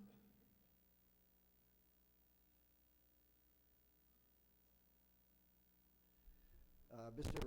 Chairman and Board of Selectmen, FinCom, my name is Bob Johnson. I'm in Precinct 5, and I'm a direct abutter to the farm. As a matter of fact, I'm the elected representative for the abutters. I had a very detailed presentation to make for you this evening, but in fairness, is that okay? I wanted to make sure you could hear me, and I was overdoing it. Lance Griesbeck and the rest of you have taken most of my ammunition away. But let me address part of this. Well, first of all, yes, the abutters are wholeheartedly in support of the land trust, no question about it. But, having said that, that's probably a no-brainer to you. Yeah, why wouldn't they love to have a neighbor that doesn't build anything and he's got green fields and all that kind of stuff? But we're not talking about the greeny stuff. We're concerned, and very concerned, that the other two proposals are totally inappropriate to be built in that neighborhood. And I want to demonstrate to you, I'm not going to go into all the other revenue losses and that stuff tonight, but I want to just talk to those two proposals and why they do not fit. Having said that, let me go back and say the abutters have never been against some kind of development. However, what we expected is to see a reasonable development. When this RFP started coming out, darn it, when this RFP, okay, I'm going to try nice and slow. When this RFP came out in April of 2014, and it was modified into a second draft in June of that year, the abutters felt it was a tremendous improvement over the RFPs in 207 and 211.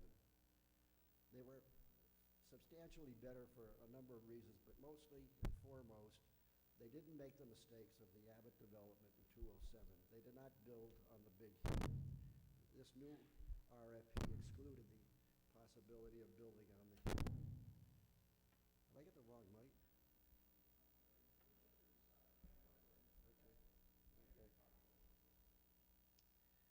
Okay, the point is, the RFP was a great improvement. It did get watered down a bit. As each month went by, there were more drafts, and it became a little bit burdensome because it got too many units and all that stuff. But to get to the point where I really want to come from is why the Helios and the 5-point bids are totally inappropriate for the neighborhood. Because Helios particularly is just too close a clone to the Abbott development. The Abbott development was a failure, and we all agree that we wouldn't make that mistake again, but we're about to do the same. The Helios development is equal to the footprint of the Abbott, maybe even just slightly bigger. So here we are, we're talking about we're going to lose this revenue and lose that revenue, but before we even get to that point, is this development the right development for this property? And it is not. And if I can just take a few more minutes of your time, I went back and pulled off the development costs that Abbott was working with. Abbott estimated that the building on the hill could be done in the area of $2.8 million in site preparation cost. On the other hand, there were other proposals in there, such as the Taurus, which was a narrow second to them, and their cost estimate on this site preparation was $4 million. The Trust for Public Land, the Sims Development Company, was also up there at $3.8 million. So someone said tonight that the RFP was rigged in favor of the Conservancy, and that's why we didn't get the big bucks. We didn't get the big bucks, town meeting, because building on that hill has got an extraordinarily high site development cost. And with that, I say that it's so burdensome on the abutters that I want to take one more minute and just tell you what was encumbered in that Abbott development.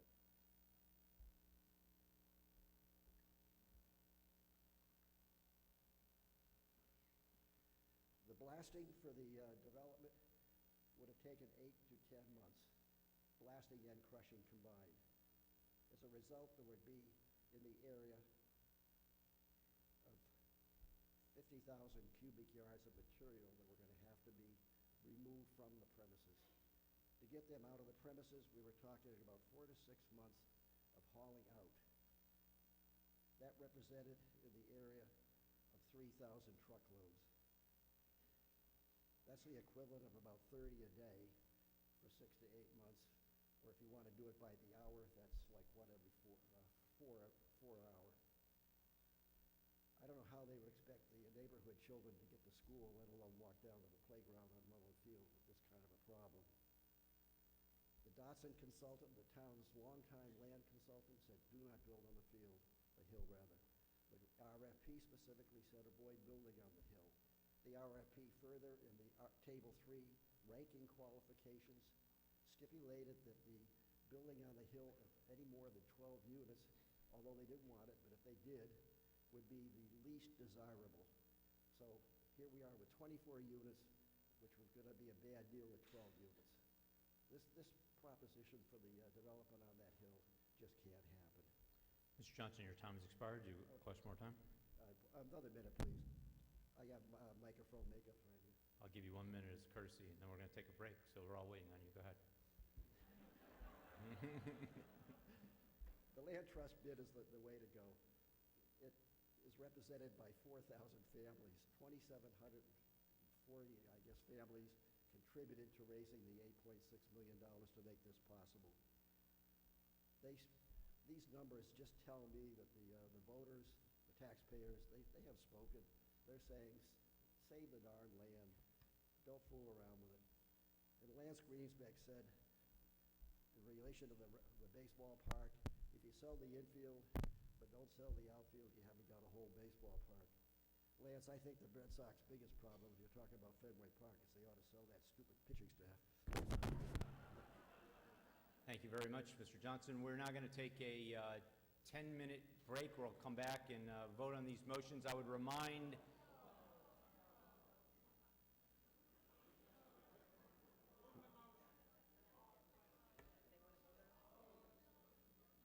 sounds like the sense of the meeting is you'd like to move forward with the motion for indefinite postponement before we take our break. So the motion comes before the meeting on indefinite postponement.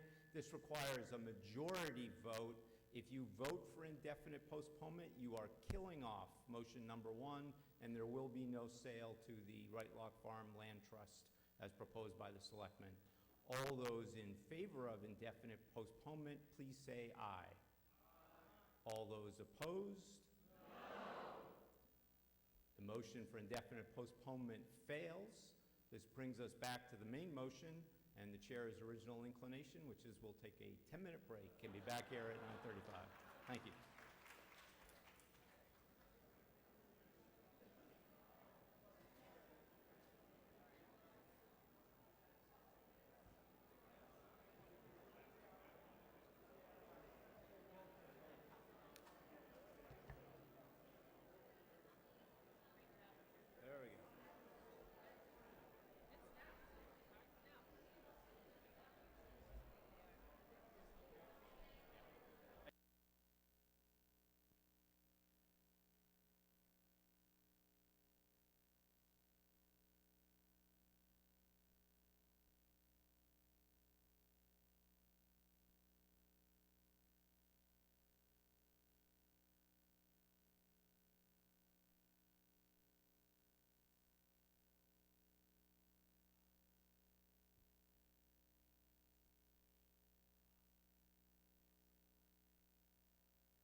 All right, we're back again.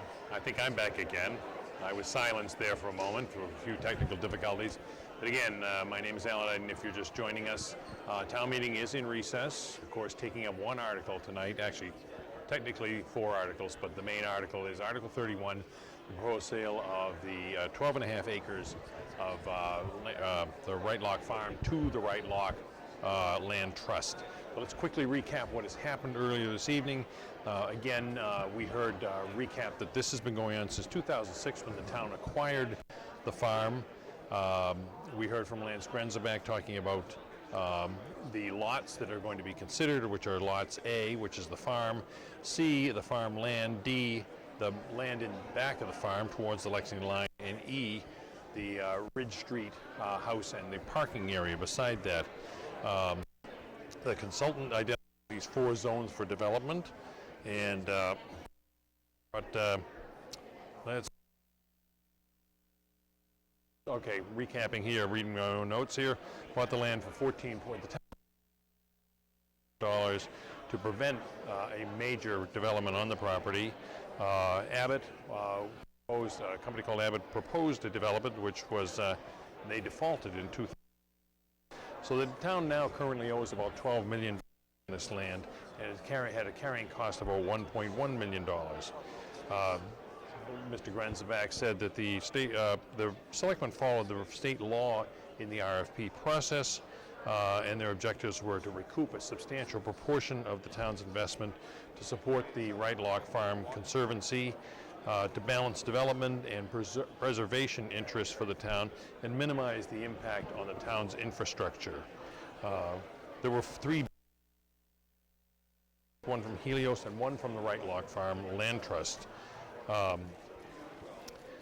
Grenzebach said it was, in his words, a value of open space around the farm, and there was extensive debate and delays. There would be extensive debate and delay if it was sold for a subdivision, probably in the area of 5 to 7 years. Favorable action on this and said it was minimal impact to the town. Betsy Krieger from the they supported this. Considerations were the criteria of eliminates the need for rezoning rather, and development, and the financial risk to the town, and it was conserving more than, in her words, more than fulfilled their mission. We heard the Conservation Commission, which of course, not unexpectedly voted a unanimous approval of this, unanimous endorsement rather, and also said that over 50 units would be required to recoup the town's $12 to $14 million investment. We heard next from the chair of the Historical Commission, saying their mission was to preserve historical assets. She commented about the farm had been deeded in 1638, 377 years ago. That is the longest continuously operating farm in the United States.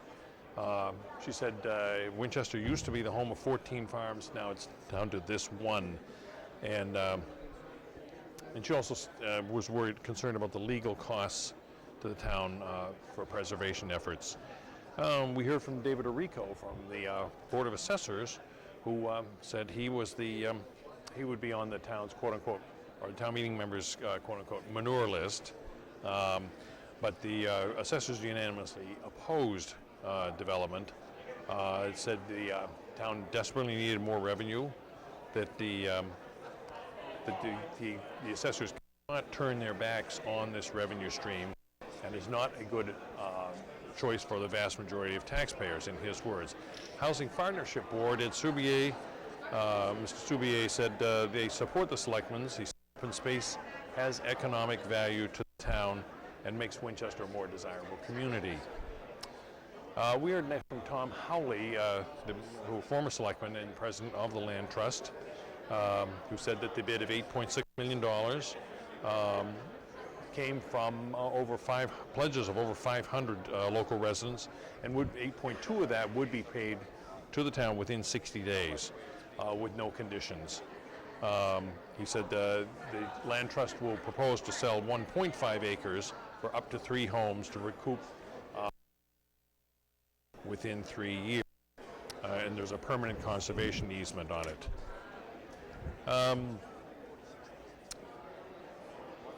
We talked about, we heard from Steve Powers, who strongly objected to it, and said that the land trust should make the public whole. In other words, recoup the entire $12 to $14 million that was spent on it. He suggested the selectmen should do a new RFP and move to indefinitely postpone. The head of the Right Lock Conservancy next, and agricultural products, educational programs, agricultural products, and events, and that the Right Lock Farm Conservancy has invested over $450,000 in those town-owned buildings. But she said they need the additional space for more orchards, fields and grazing lands, and also for parking. Town meeting member Anthony Conti commented he was opposed to it and said, opposed to this article, and said the RFP was stacked in favor of the Right Lock Farm, and the town cannot afford a stream of revenue. Another town meeting member gave a historical perspective, rather amusing historical perspective, on the debate in the past town meetings over the acquisition of open land. And that land, some of those lands have become Ginn Field, Manchester Field, and the town common. So again, to recap what has happened so far, the motion to indefinitely postpone and basically kill the article failed by a large voice vote. The town meeting is in recess right now, and I think you can probably expect when we come back from recess, town meeting will vote Article 31 up or down. So stay tuned to us. We'll be back in just a few minutes, and I'll be back at the end with another recap.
The town meeting members will please take their seats and the meeting will please come to order.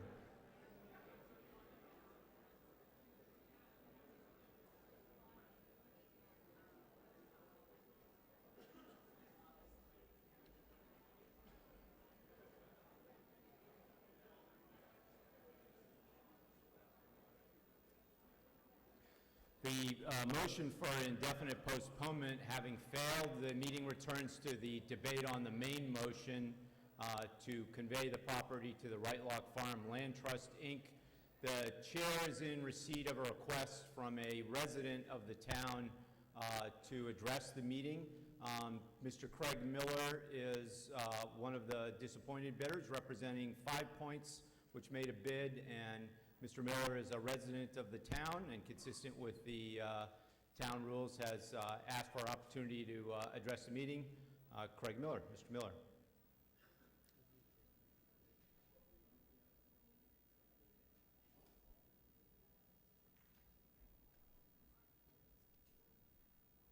While Mr. Miller is preparing, I almost forgot the most important thing, and that is that our good friend and broadcaster Alan Iden is the chairperson of the Winchester Town Day Committee this year, amongst all the other things that he does for the town. And this is the 34th Town Day event, which is on June 6th. Please make a point to turn out and support Town Day. Mr. Miller. Thank you very much, Mr. Moderator, and men and women of town meeting. Thank you for your time tonight. Can you hear me all right? Does that work? Okay, good. So, no, higher. Is that better? No, still better? Is that all right? Okay. So, my name is Craig Miller. I am the manager of 5 Points Development and the high bidder on the project. I am disappointed to some degree.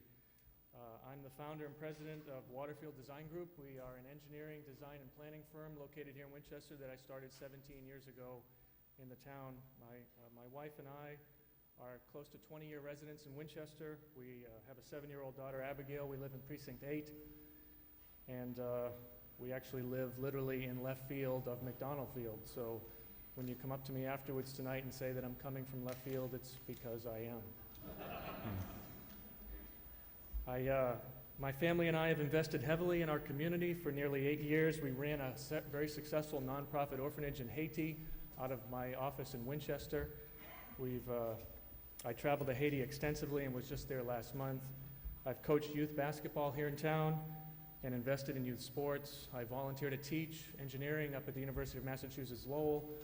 It's a volunteer position that I have, and I also volunteer as a member of the advisory board in the engineering department.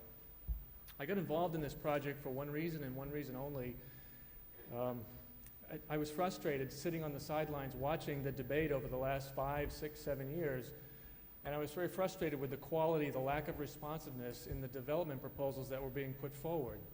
They really didn't understand our town, and they didn't understand the gem that we have in this part of our town that is the Right Lock Farm property.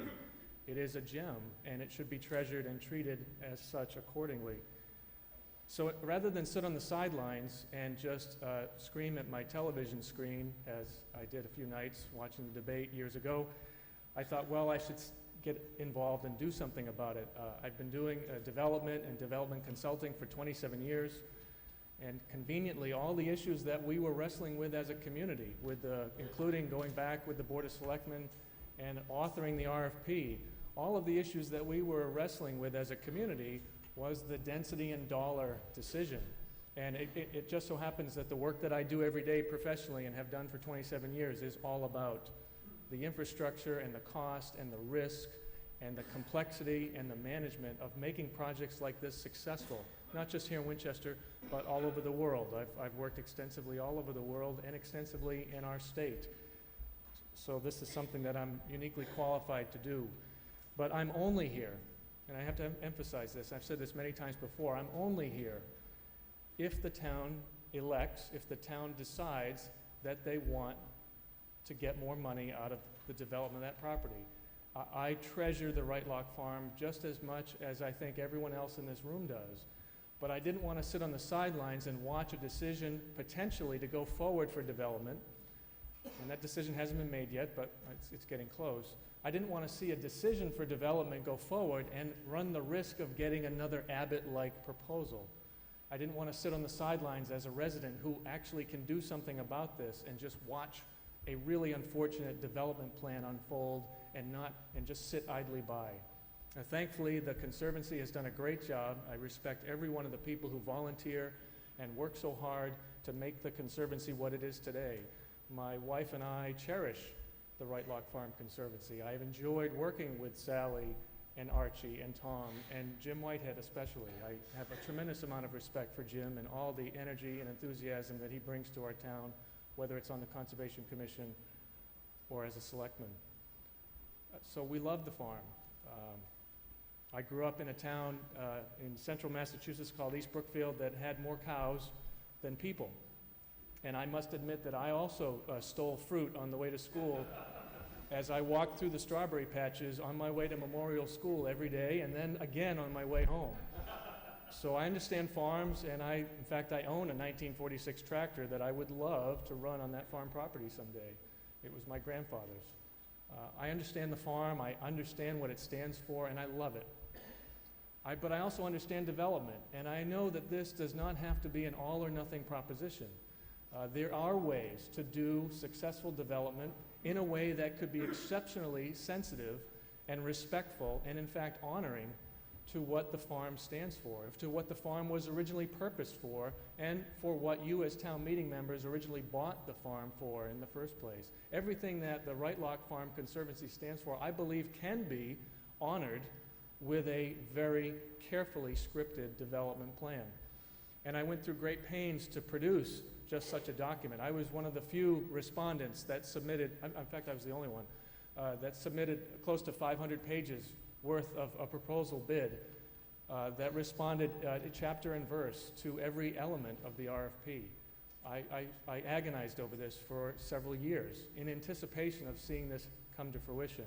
Not because I want to compete with the farm and its mission, but because I want to celebrate the farm and its mission. And I believe that if we as a town want to do that, if we choose that we want development, then it has to be done right. And that's the only reason I'm here tonight. As a town resident, I'm not a town meeting member. Thankfully, I don't get to vote on this because it's your decision. If you, town meeting members, decide that you want to get extra revenue, I'm here to tell you that there is a way to do it successfully. Mr. Miller, your time has expired. Would you like more time? Yes, please. How much more time do you need? Maybe 5 minutes? It's moved and seconded. Speaker's time be extended for 5 minutes. All those in favor? Any opposed? Please continue. Thank you very much. So I have a passion to enhance the farm and strengthen its mission, but I do not believe that it has to be an all-or-nothing proposition. This does not have to be a zero-sum game. Again, if development's going to happen, it has to be done right. So let me go through this quickly. The town asked us to give final and best offers. So the numbers that were quoted earlier at 9.1, well, those weren't the latest. When the town asked us through the Board of Selectmen to submit highest and best offers, this is what my team came back with. A land purchase of 10.4, the affordable housing contribution based on gross projected sales of 3.46, for a total capital payment of $13.8 million. Estimated tax payments just in year one. I don't have the economics degree. I'm just a simple engineer. I don't have the economics degree that Jack does. But just in year one, the projected tax payments based on the gross revenues of the sales, $840,000 a year, and that kind of grows. Over 20 years, that's $16.8 million. So over a 20-year period, my bid provides $30-some million. There was a second item in case you wanted even more money. And again, just to step back for a second, I provided 6 different options, not because I wanted to confuse the board, and at times maybe I did, but because I wanted to give the town options and flexibility and choices. And so another option, if the town really wants more money, is to go in this direction. But admittedly, this would be too dense. So really, here we are. My bid offered flexibility in all aspects, giving the town numerous ways to customize and alter the planned development. Our bid pays for the land purchase price in full within 60 days of our receipt of all development permits. And I believe firmly, because I do permitting and entitlement for a living, that we will have our permits within 8 to 10 months of being awarded the project. That's because in the 500 pages that I submitted in my proposal, I went through great pains to make sure that our development proposal conformed with the ARC-DOD zoning. And because it conforms with the ARC-dot zoning, the appeal would be because we don't like the project, not because the project was flawed. So let's move on. I believe that farms and people don't have to be mutually exclusive propositions. There are fine examples of this happening all over the country, and this is not a gimmick. This is not, we give you a free oil change if you buy a house. This is real farms with real development all over the country. And by the way, they just happen to be in urban areas just like Boston, just like Winchester. Grace Lake is 25 miles north of Chicago. There's one in Denver, Colorado. There's one outside of Tacoma, Fort Worth, and Kansas City and Long Beach. These are places where residents want to live near a farm, not because they want to look at the farm, but because they value what the farm represents to their community and they want to support the farm. This is the model that I'm proposing. If the town decides that they just want houses on one of the zones and they want to keep the houses away from the sight lines of the historic barns, I'm not the guy, because I don't want to do that kind of development. I don't want to just put houses up in the name of making a few bucks for the town and then walk away. I want to create a development that celebrates the farm, that enhances the farm, that in fact attracts people to Winchester simply and exclusively because they want to support the farm. And there's examples of this all over the country. The Smithsonian saw this in 2014, and so did the New York Times. NPR, the same thing. The LA Times. These are articles that are in part of my proposal. These are all within the last 3 or 4 years. National Geographic, 2014. Washington Post, talking about it in 2013. Farms and homes, working together cooperatively. I want to spend a minute on this slide. It kind of epitomizes what I'm all about and why I'm here before you tonight. Agrarian urbanism is a complex pattern that transforms lawn mowing, food importing suburbanites into settlers whose hands, minds, surplus time, and discretionary entertainment budgets are available for food production and its local consumption. This is it. It's about the ethos of creating a relationship between the community and the farm. This is not about building homes on a patch of land on the west side of Winchester, fighting over which zone to put them in. The real incentive for me in wanting to do this is to holistically change the way we even think about development. Development isn't just about building a foundation in a house. Development is all about the relationship that our homes have with our existence on the planet and how we consume and relate to the resources that we need to survive. So to me, development is about those things. And when I look at this project, I see an opportunity to go in that direction. Coincidentally, I think we can also provide an awful lot of revenue to the town. So I see this as a win-win proposition. And certainly, it is not nearly as attractive from an open space perspective as leaving the land completely empty. I get that. But if the town wants to do development, I argue that there's a way to do it tastefully and successfully. I'm seeking to create a connection at the very core between where we live, how we live, our relationship to the food we grow and raise, and the consumption of resources we use. We could provide net zero energy homes here. We could have the homes live completely off the grid. Mr. Miller, your time has expired. Please conclude your remarks. Okay, thank you. My dream originally on this was to make a condo-like agreement with the homeowners that come to the development, and that is if you buy a home here next to this farm in this town, that you pay an annual fee, like a condo fee, and that condo fee would in fact support the operating budget of the Conservancy. To me, this is a win-win situation. There are ways to make this really creative. So, let me try to wrap this up. I believe that we can create a development here of national significance, not because of the size of the development or because of the amount of money that we're bringing back to the town or because we're putting homes in one of the best school systems in the state, but because of what it can mean to development at a national level. So let me just go through this real quick.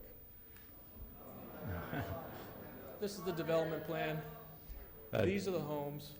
Mr. Miller, I'm notoriously patient, but the meeting just doesn't share my patience. So if you could, we'll certainly extend you the courtesy, and I'll remind the meeting that we'll extend you the courtesy of concluding, but you're a couple minutes plus your time. So if you could just move towards a conclusion, that would be Thank- appreciated. Thank you very much. So I create a bridge between the Conservancy land and the Whipple Hill Conservation Area of close to 3 acres. We also permanently preserve open space in our plan and throughout the development by putting a permanent restriction on the land around the homes so that there are not lawns, it's woods, surgically inserting the homes into the hillside. We've got national experts on the team, and we're exceptionally skilled at doing this. This is what the development would look like. We're on the outer edges. These are the home styles. They fit in with Winchester. They really serve to complement who we are as a town. And that's the end of my presentation. Thank you very much, Mr. Miller. Mr. Sekaras.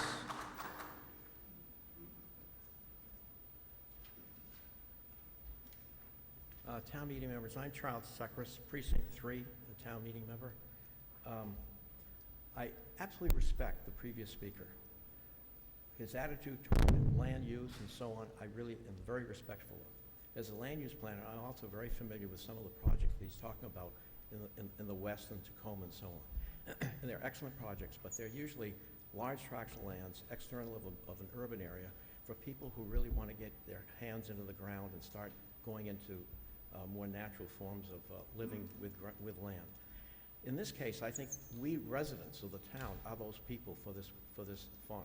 So I don't see we need more residents to come in to respect it. I think that there are an awful lot of people in town, as evidenced by the interest of many, many people who really enjoy the farm, including 2 of my grandchildren.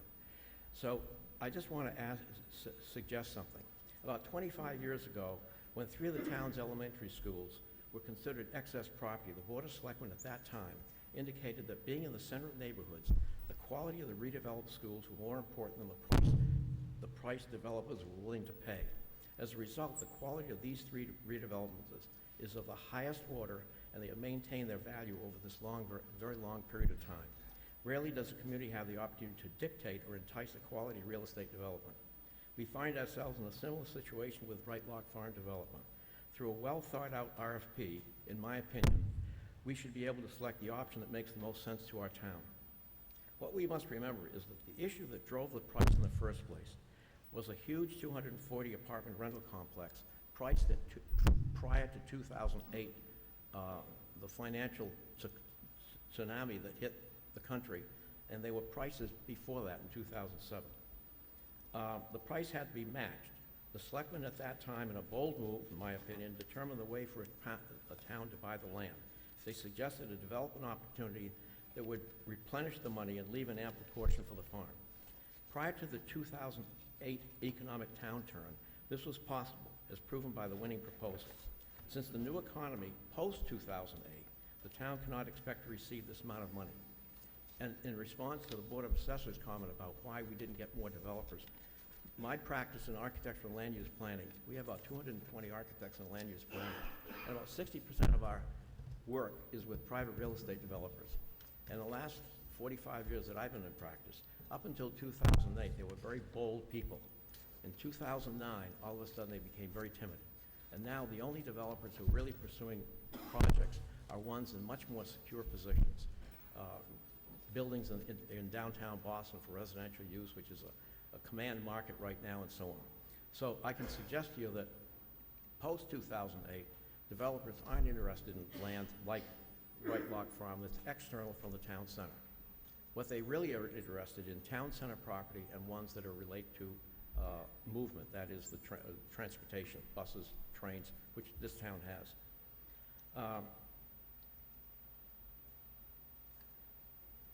There are those who feel the remaining property involved with housing development is adequate for the town. Perhaps this is true today, but as life becomes more complex in the future, the total property will be more of a benefit to the town. And I can also suggest that when you're downtown, overlooking the mill pond, and you see that beautiful little waterfall, that semicircular waterfall, at some time, this town meeting voted to spend more money for that beautification rather than just a dam. And I think that all of us appreciate that today. And I think it's time for our generation to step up and do something for the community on the long term. So my response to this issue of whether we need more or less open space is that And the Central Park in New York was planned just prior to the American Civil War.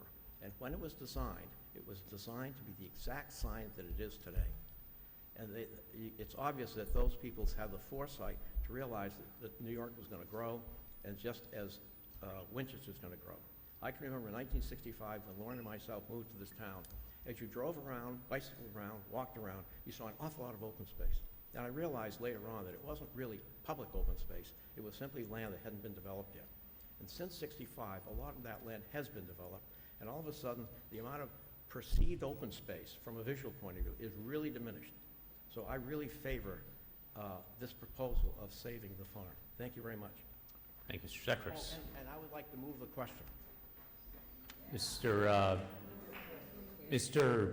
Sekaras, having the floor, has moved the question, a procedural motion that would require a two-thirds vote for passage. It's not debatable, and the consequence of moving the question is that we'd proceed immediately to a vote on the main motion to accept the Right Lock Farm offer.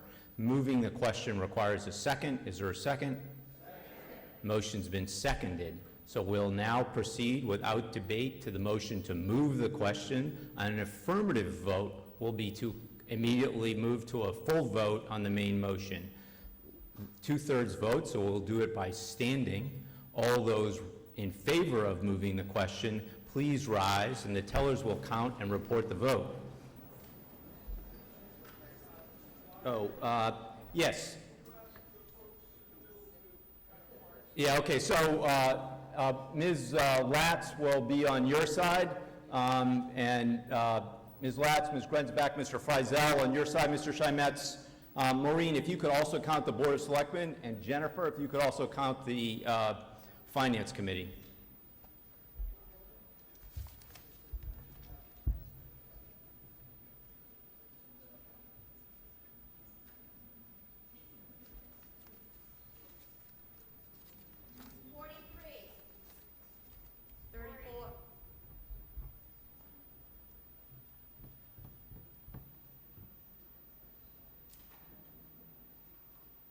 Ms. Boney? 40.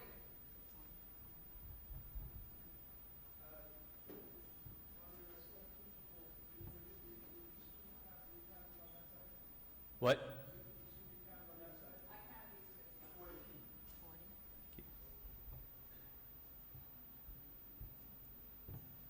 All those opposed to moving the question, please rise, and the tellers will count. 3, 1. 0. Did you also say 1, Cindy? 1.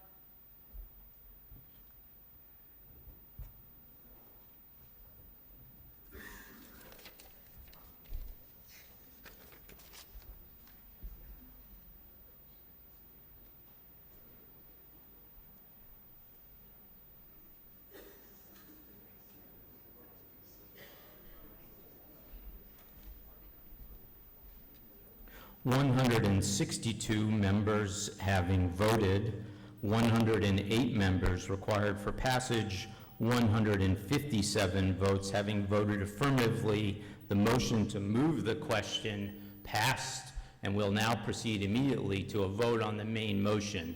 The matter comes before the town meeting on the main motion to authorize the selectmen to sell the Right Lock Farm property to the Right Lock Farm Land Trust, Inc., as set forth in the materials and previously read to the meeting. On the main motion, all those in favor, please rise, and the tellers will count.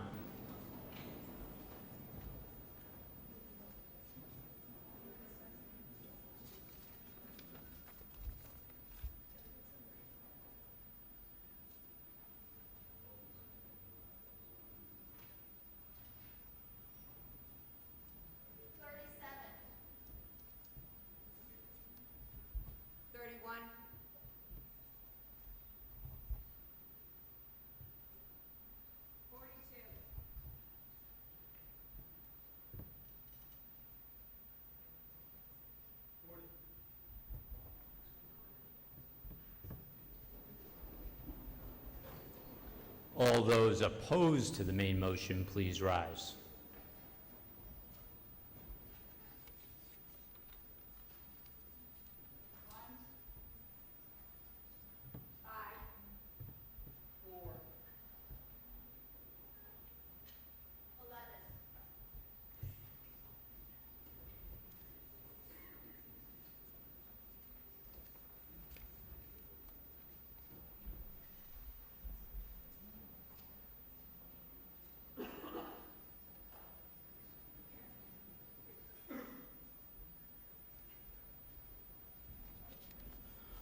171 members having voted, 114 members required for passage, 150 members having voted in the affirmative. Motion number 1 passes.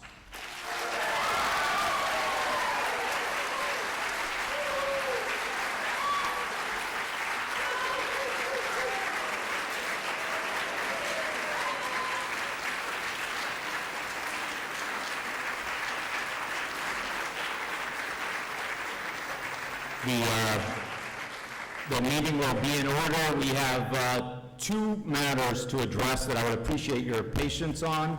A couple of cleanup things, but on Article 32, which is a motion brought by the town manager and is the transfer of monies to reduce this tax levy.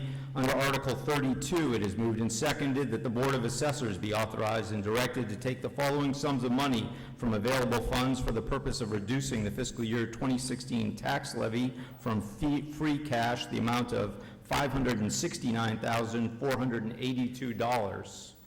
The Chairman of the Finance Committee, Mr. Melkonian. The figure to balance the fiscal year 2016 budget is $569,482. Just real quick, this is a little bit different from our budget book, which was originally $607,885. We had $100,000 in there for the deferred maintenance fund, which we voted separately under Article 21, so that brought it to $507,885. And then in April 2015, we had some actuals come in for the unallocated, which reduced it by $7,000 and change. And the FinCom went back and voted adds to the Historical Commission and Education budget, so that's how we come up with $569,482. And just a reminder, this is to balance the fiscal year 16 budget. We have to submit a balanced budget. Thank you, Mr. Melkonian. Recommendation from the Board of Selectmen? The Board of Selectmen recommend favorable action. Further debate? All those in favor? Aye. Any opposed? The motion passes. This brings us to Article 33. Under Article 33, it is moved and seconded that Article 33 be indefinitely postponed. All those in favor? Aye. Any opposed? The motion is indefinitely postponed. This brings us to Article 34. I'm aware of two reports that I would appreciate the meeting's patience with respect to. First, from the Educational Facilities Building Commission, a report on the status of the high school project. Mr. Deering, who is the chairman of the EFPBC and has been doing great work for us in overseeing what is a tremendously large and complicated project. Mr. Deering.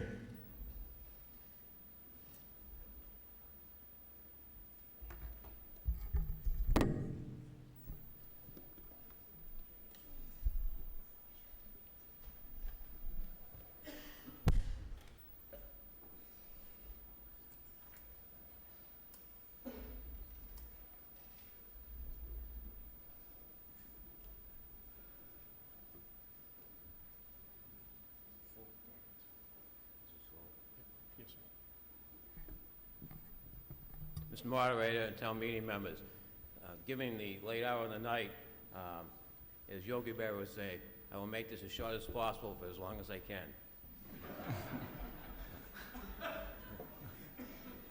As you can well see when you drive down Skilling Road, that the high school project is well underway, and I'm happy to announce tonight that the next time that this distinguished body meets, it will make no difference whether the trains are running or there's another meltdown.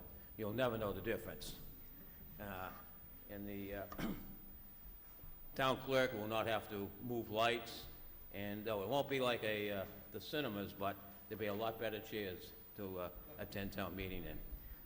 Just getting to the schedule, we're on schedule. The school is scheduled to open on time with the new main office, the music room, the dining pavilion, the media center, and the two large instructional rooms. The only thing that's a little bit behind schedule is the auditorium. We ran into a little difficulty with the fly loft for the auditorium, which is basically where they can hang things off pipes for theatrical productions. there was some discrepancies in the as-built drawings, which required some structural changes. So the auditorium won't be ready till the 23rd of October, and I made them promise that, because I'm telling you tonight, we're going to be in there, so. Yeah. Oh, okay. All right.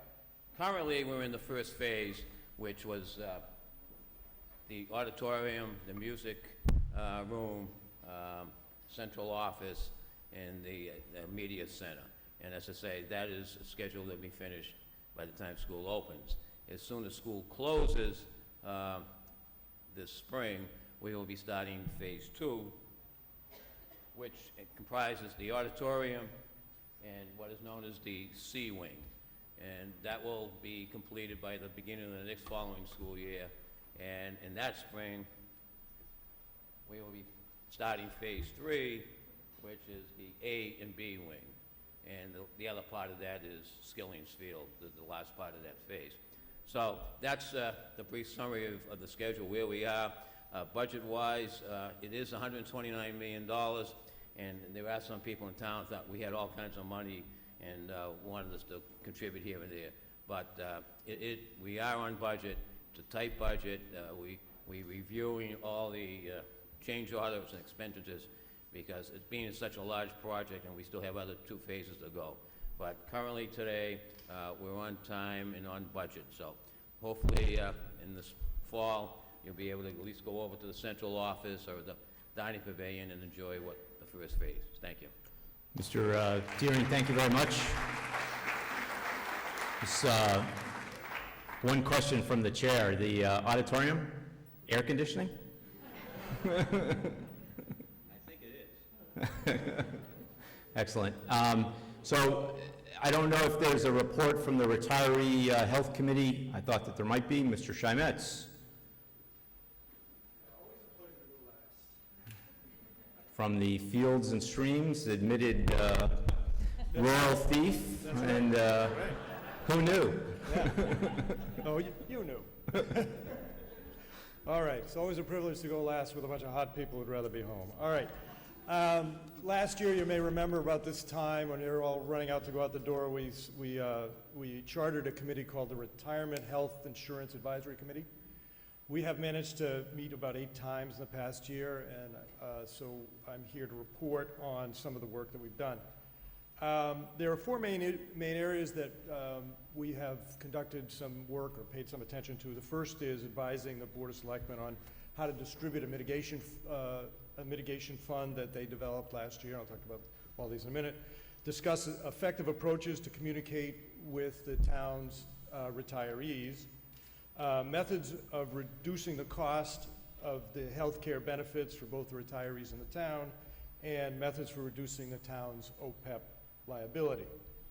On the first matter was the mitigation fund. The Board of Selectmen set aside $55,000 of last year's money, or this current fiscal year's money, to mitigate the increases of the retirees' out-of-pocket costs for their health care insurance, not their health care costs, but their health care insurance. We were asked to advise the Board of Selectmen. The committee accepted the baseline selectmen plan to base eligibility on assistance on the guidelines of the Affordable Care Act. The process required retirees who were interested in receiving the benefits from the program to respond to an initial mailing stating their overall income. If the retirees met the income classification, the retirees were then needed to provide the necessary income verification. Of the 575 retirees who were notified by email, 30 individuals requested to be included in the program, and fewer than 7 were deemed to be eligible based on their income verification. Of the total of $55,000 that was set aside last year, $3,500 has been distributed. The committee will review methods to increase the initial response rate and offer suggestions for simplifying the review process in the future. The committee began long-term payment goals and objectives was another thing we have reviewed. The committee began examining ways to reduce the OPEB liability. Primary discussions focused on a budget process that would set and then maintain a commitment to a long-term plan that funds the OPEB liability over a fixed number of years. This process is implicitly intertwined with the existing obligation to retire the town's pension liabilities. There are numerous issues that need to be addressed in order to establish a workable plan, which we will pursue in the coming year. Another thing we addressed was a change in incentives. The committee discussed the Finance Committee's April 2014 letter to the Board of Selectmen that highlighted a misaligned incentive created by current contribution percentages for pre-2004 Medicare supplement plans. Don't ask me to repeat that. All right. The committee was generally in agreement with the distribution. Was generally in agreement that the distribution structure can encourage participants to select a more expensive plan, one that was more expensive for them and more expensive for the town, rather than incentivizing a plan that would both save them money and save the town money. The committee is in the process of drafting a letter to the Board of Selectmen to explain this mismatch and suggest alternatives. We also looked at innovative approaches to reduce out-of-pocket costs for retirees. This was probably the most off-the-wall things that we were doing. The committee looked at ways that current employees themselves, with some help from the town, can defray the existing retiree health care costs or their own once they retire. These plans are still under discussion and will require overcoming a number of hurdles before they can be enacted. Possible approaches break down into two broad categories. First, those that pass money taken from present employees directly to present retirees, lowering the cost of retirees' health care. The second would create pools of money which would be available to present employees when they retire. In conclusion, and after this you really get to leave, the town needs to manage its OPEB liability for reasons of fiscal prudence and access to the capital markets. The town retired employees wish to minimize their expenditures in an era of growing healthcare costs and the income limitations that accompany retirement. These two imperatives must be balanced within the town's legal requirements and obligations. The Retiree Healthcare Insurance Advisory Committee will continue to search for acceptable solutions to this persistent issue. Thank you very much, Mr. Steinmetz. So June 6th, Town Day, June 9th, there's a town election override vote. Please make an effort to turn out and cast your ballot.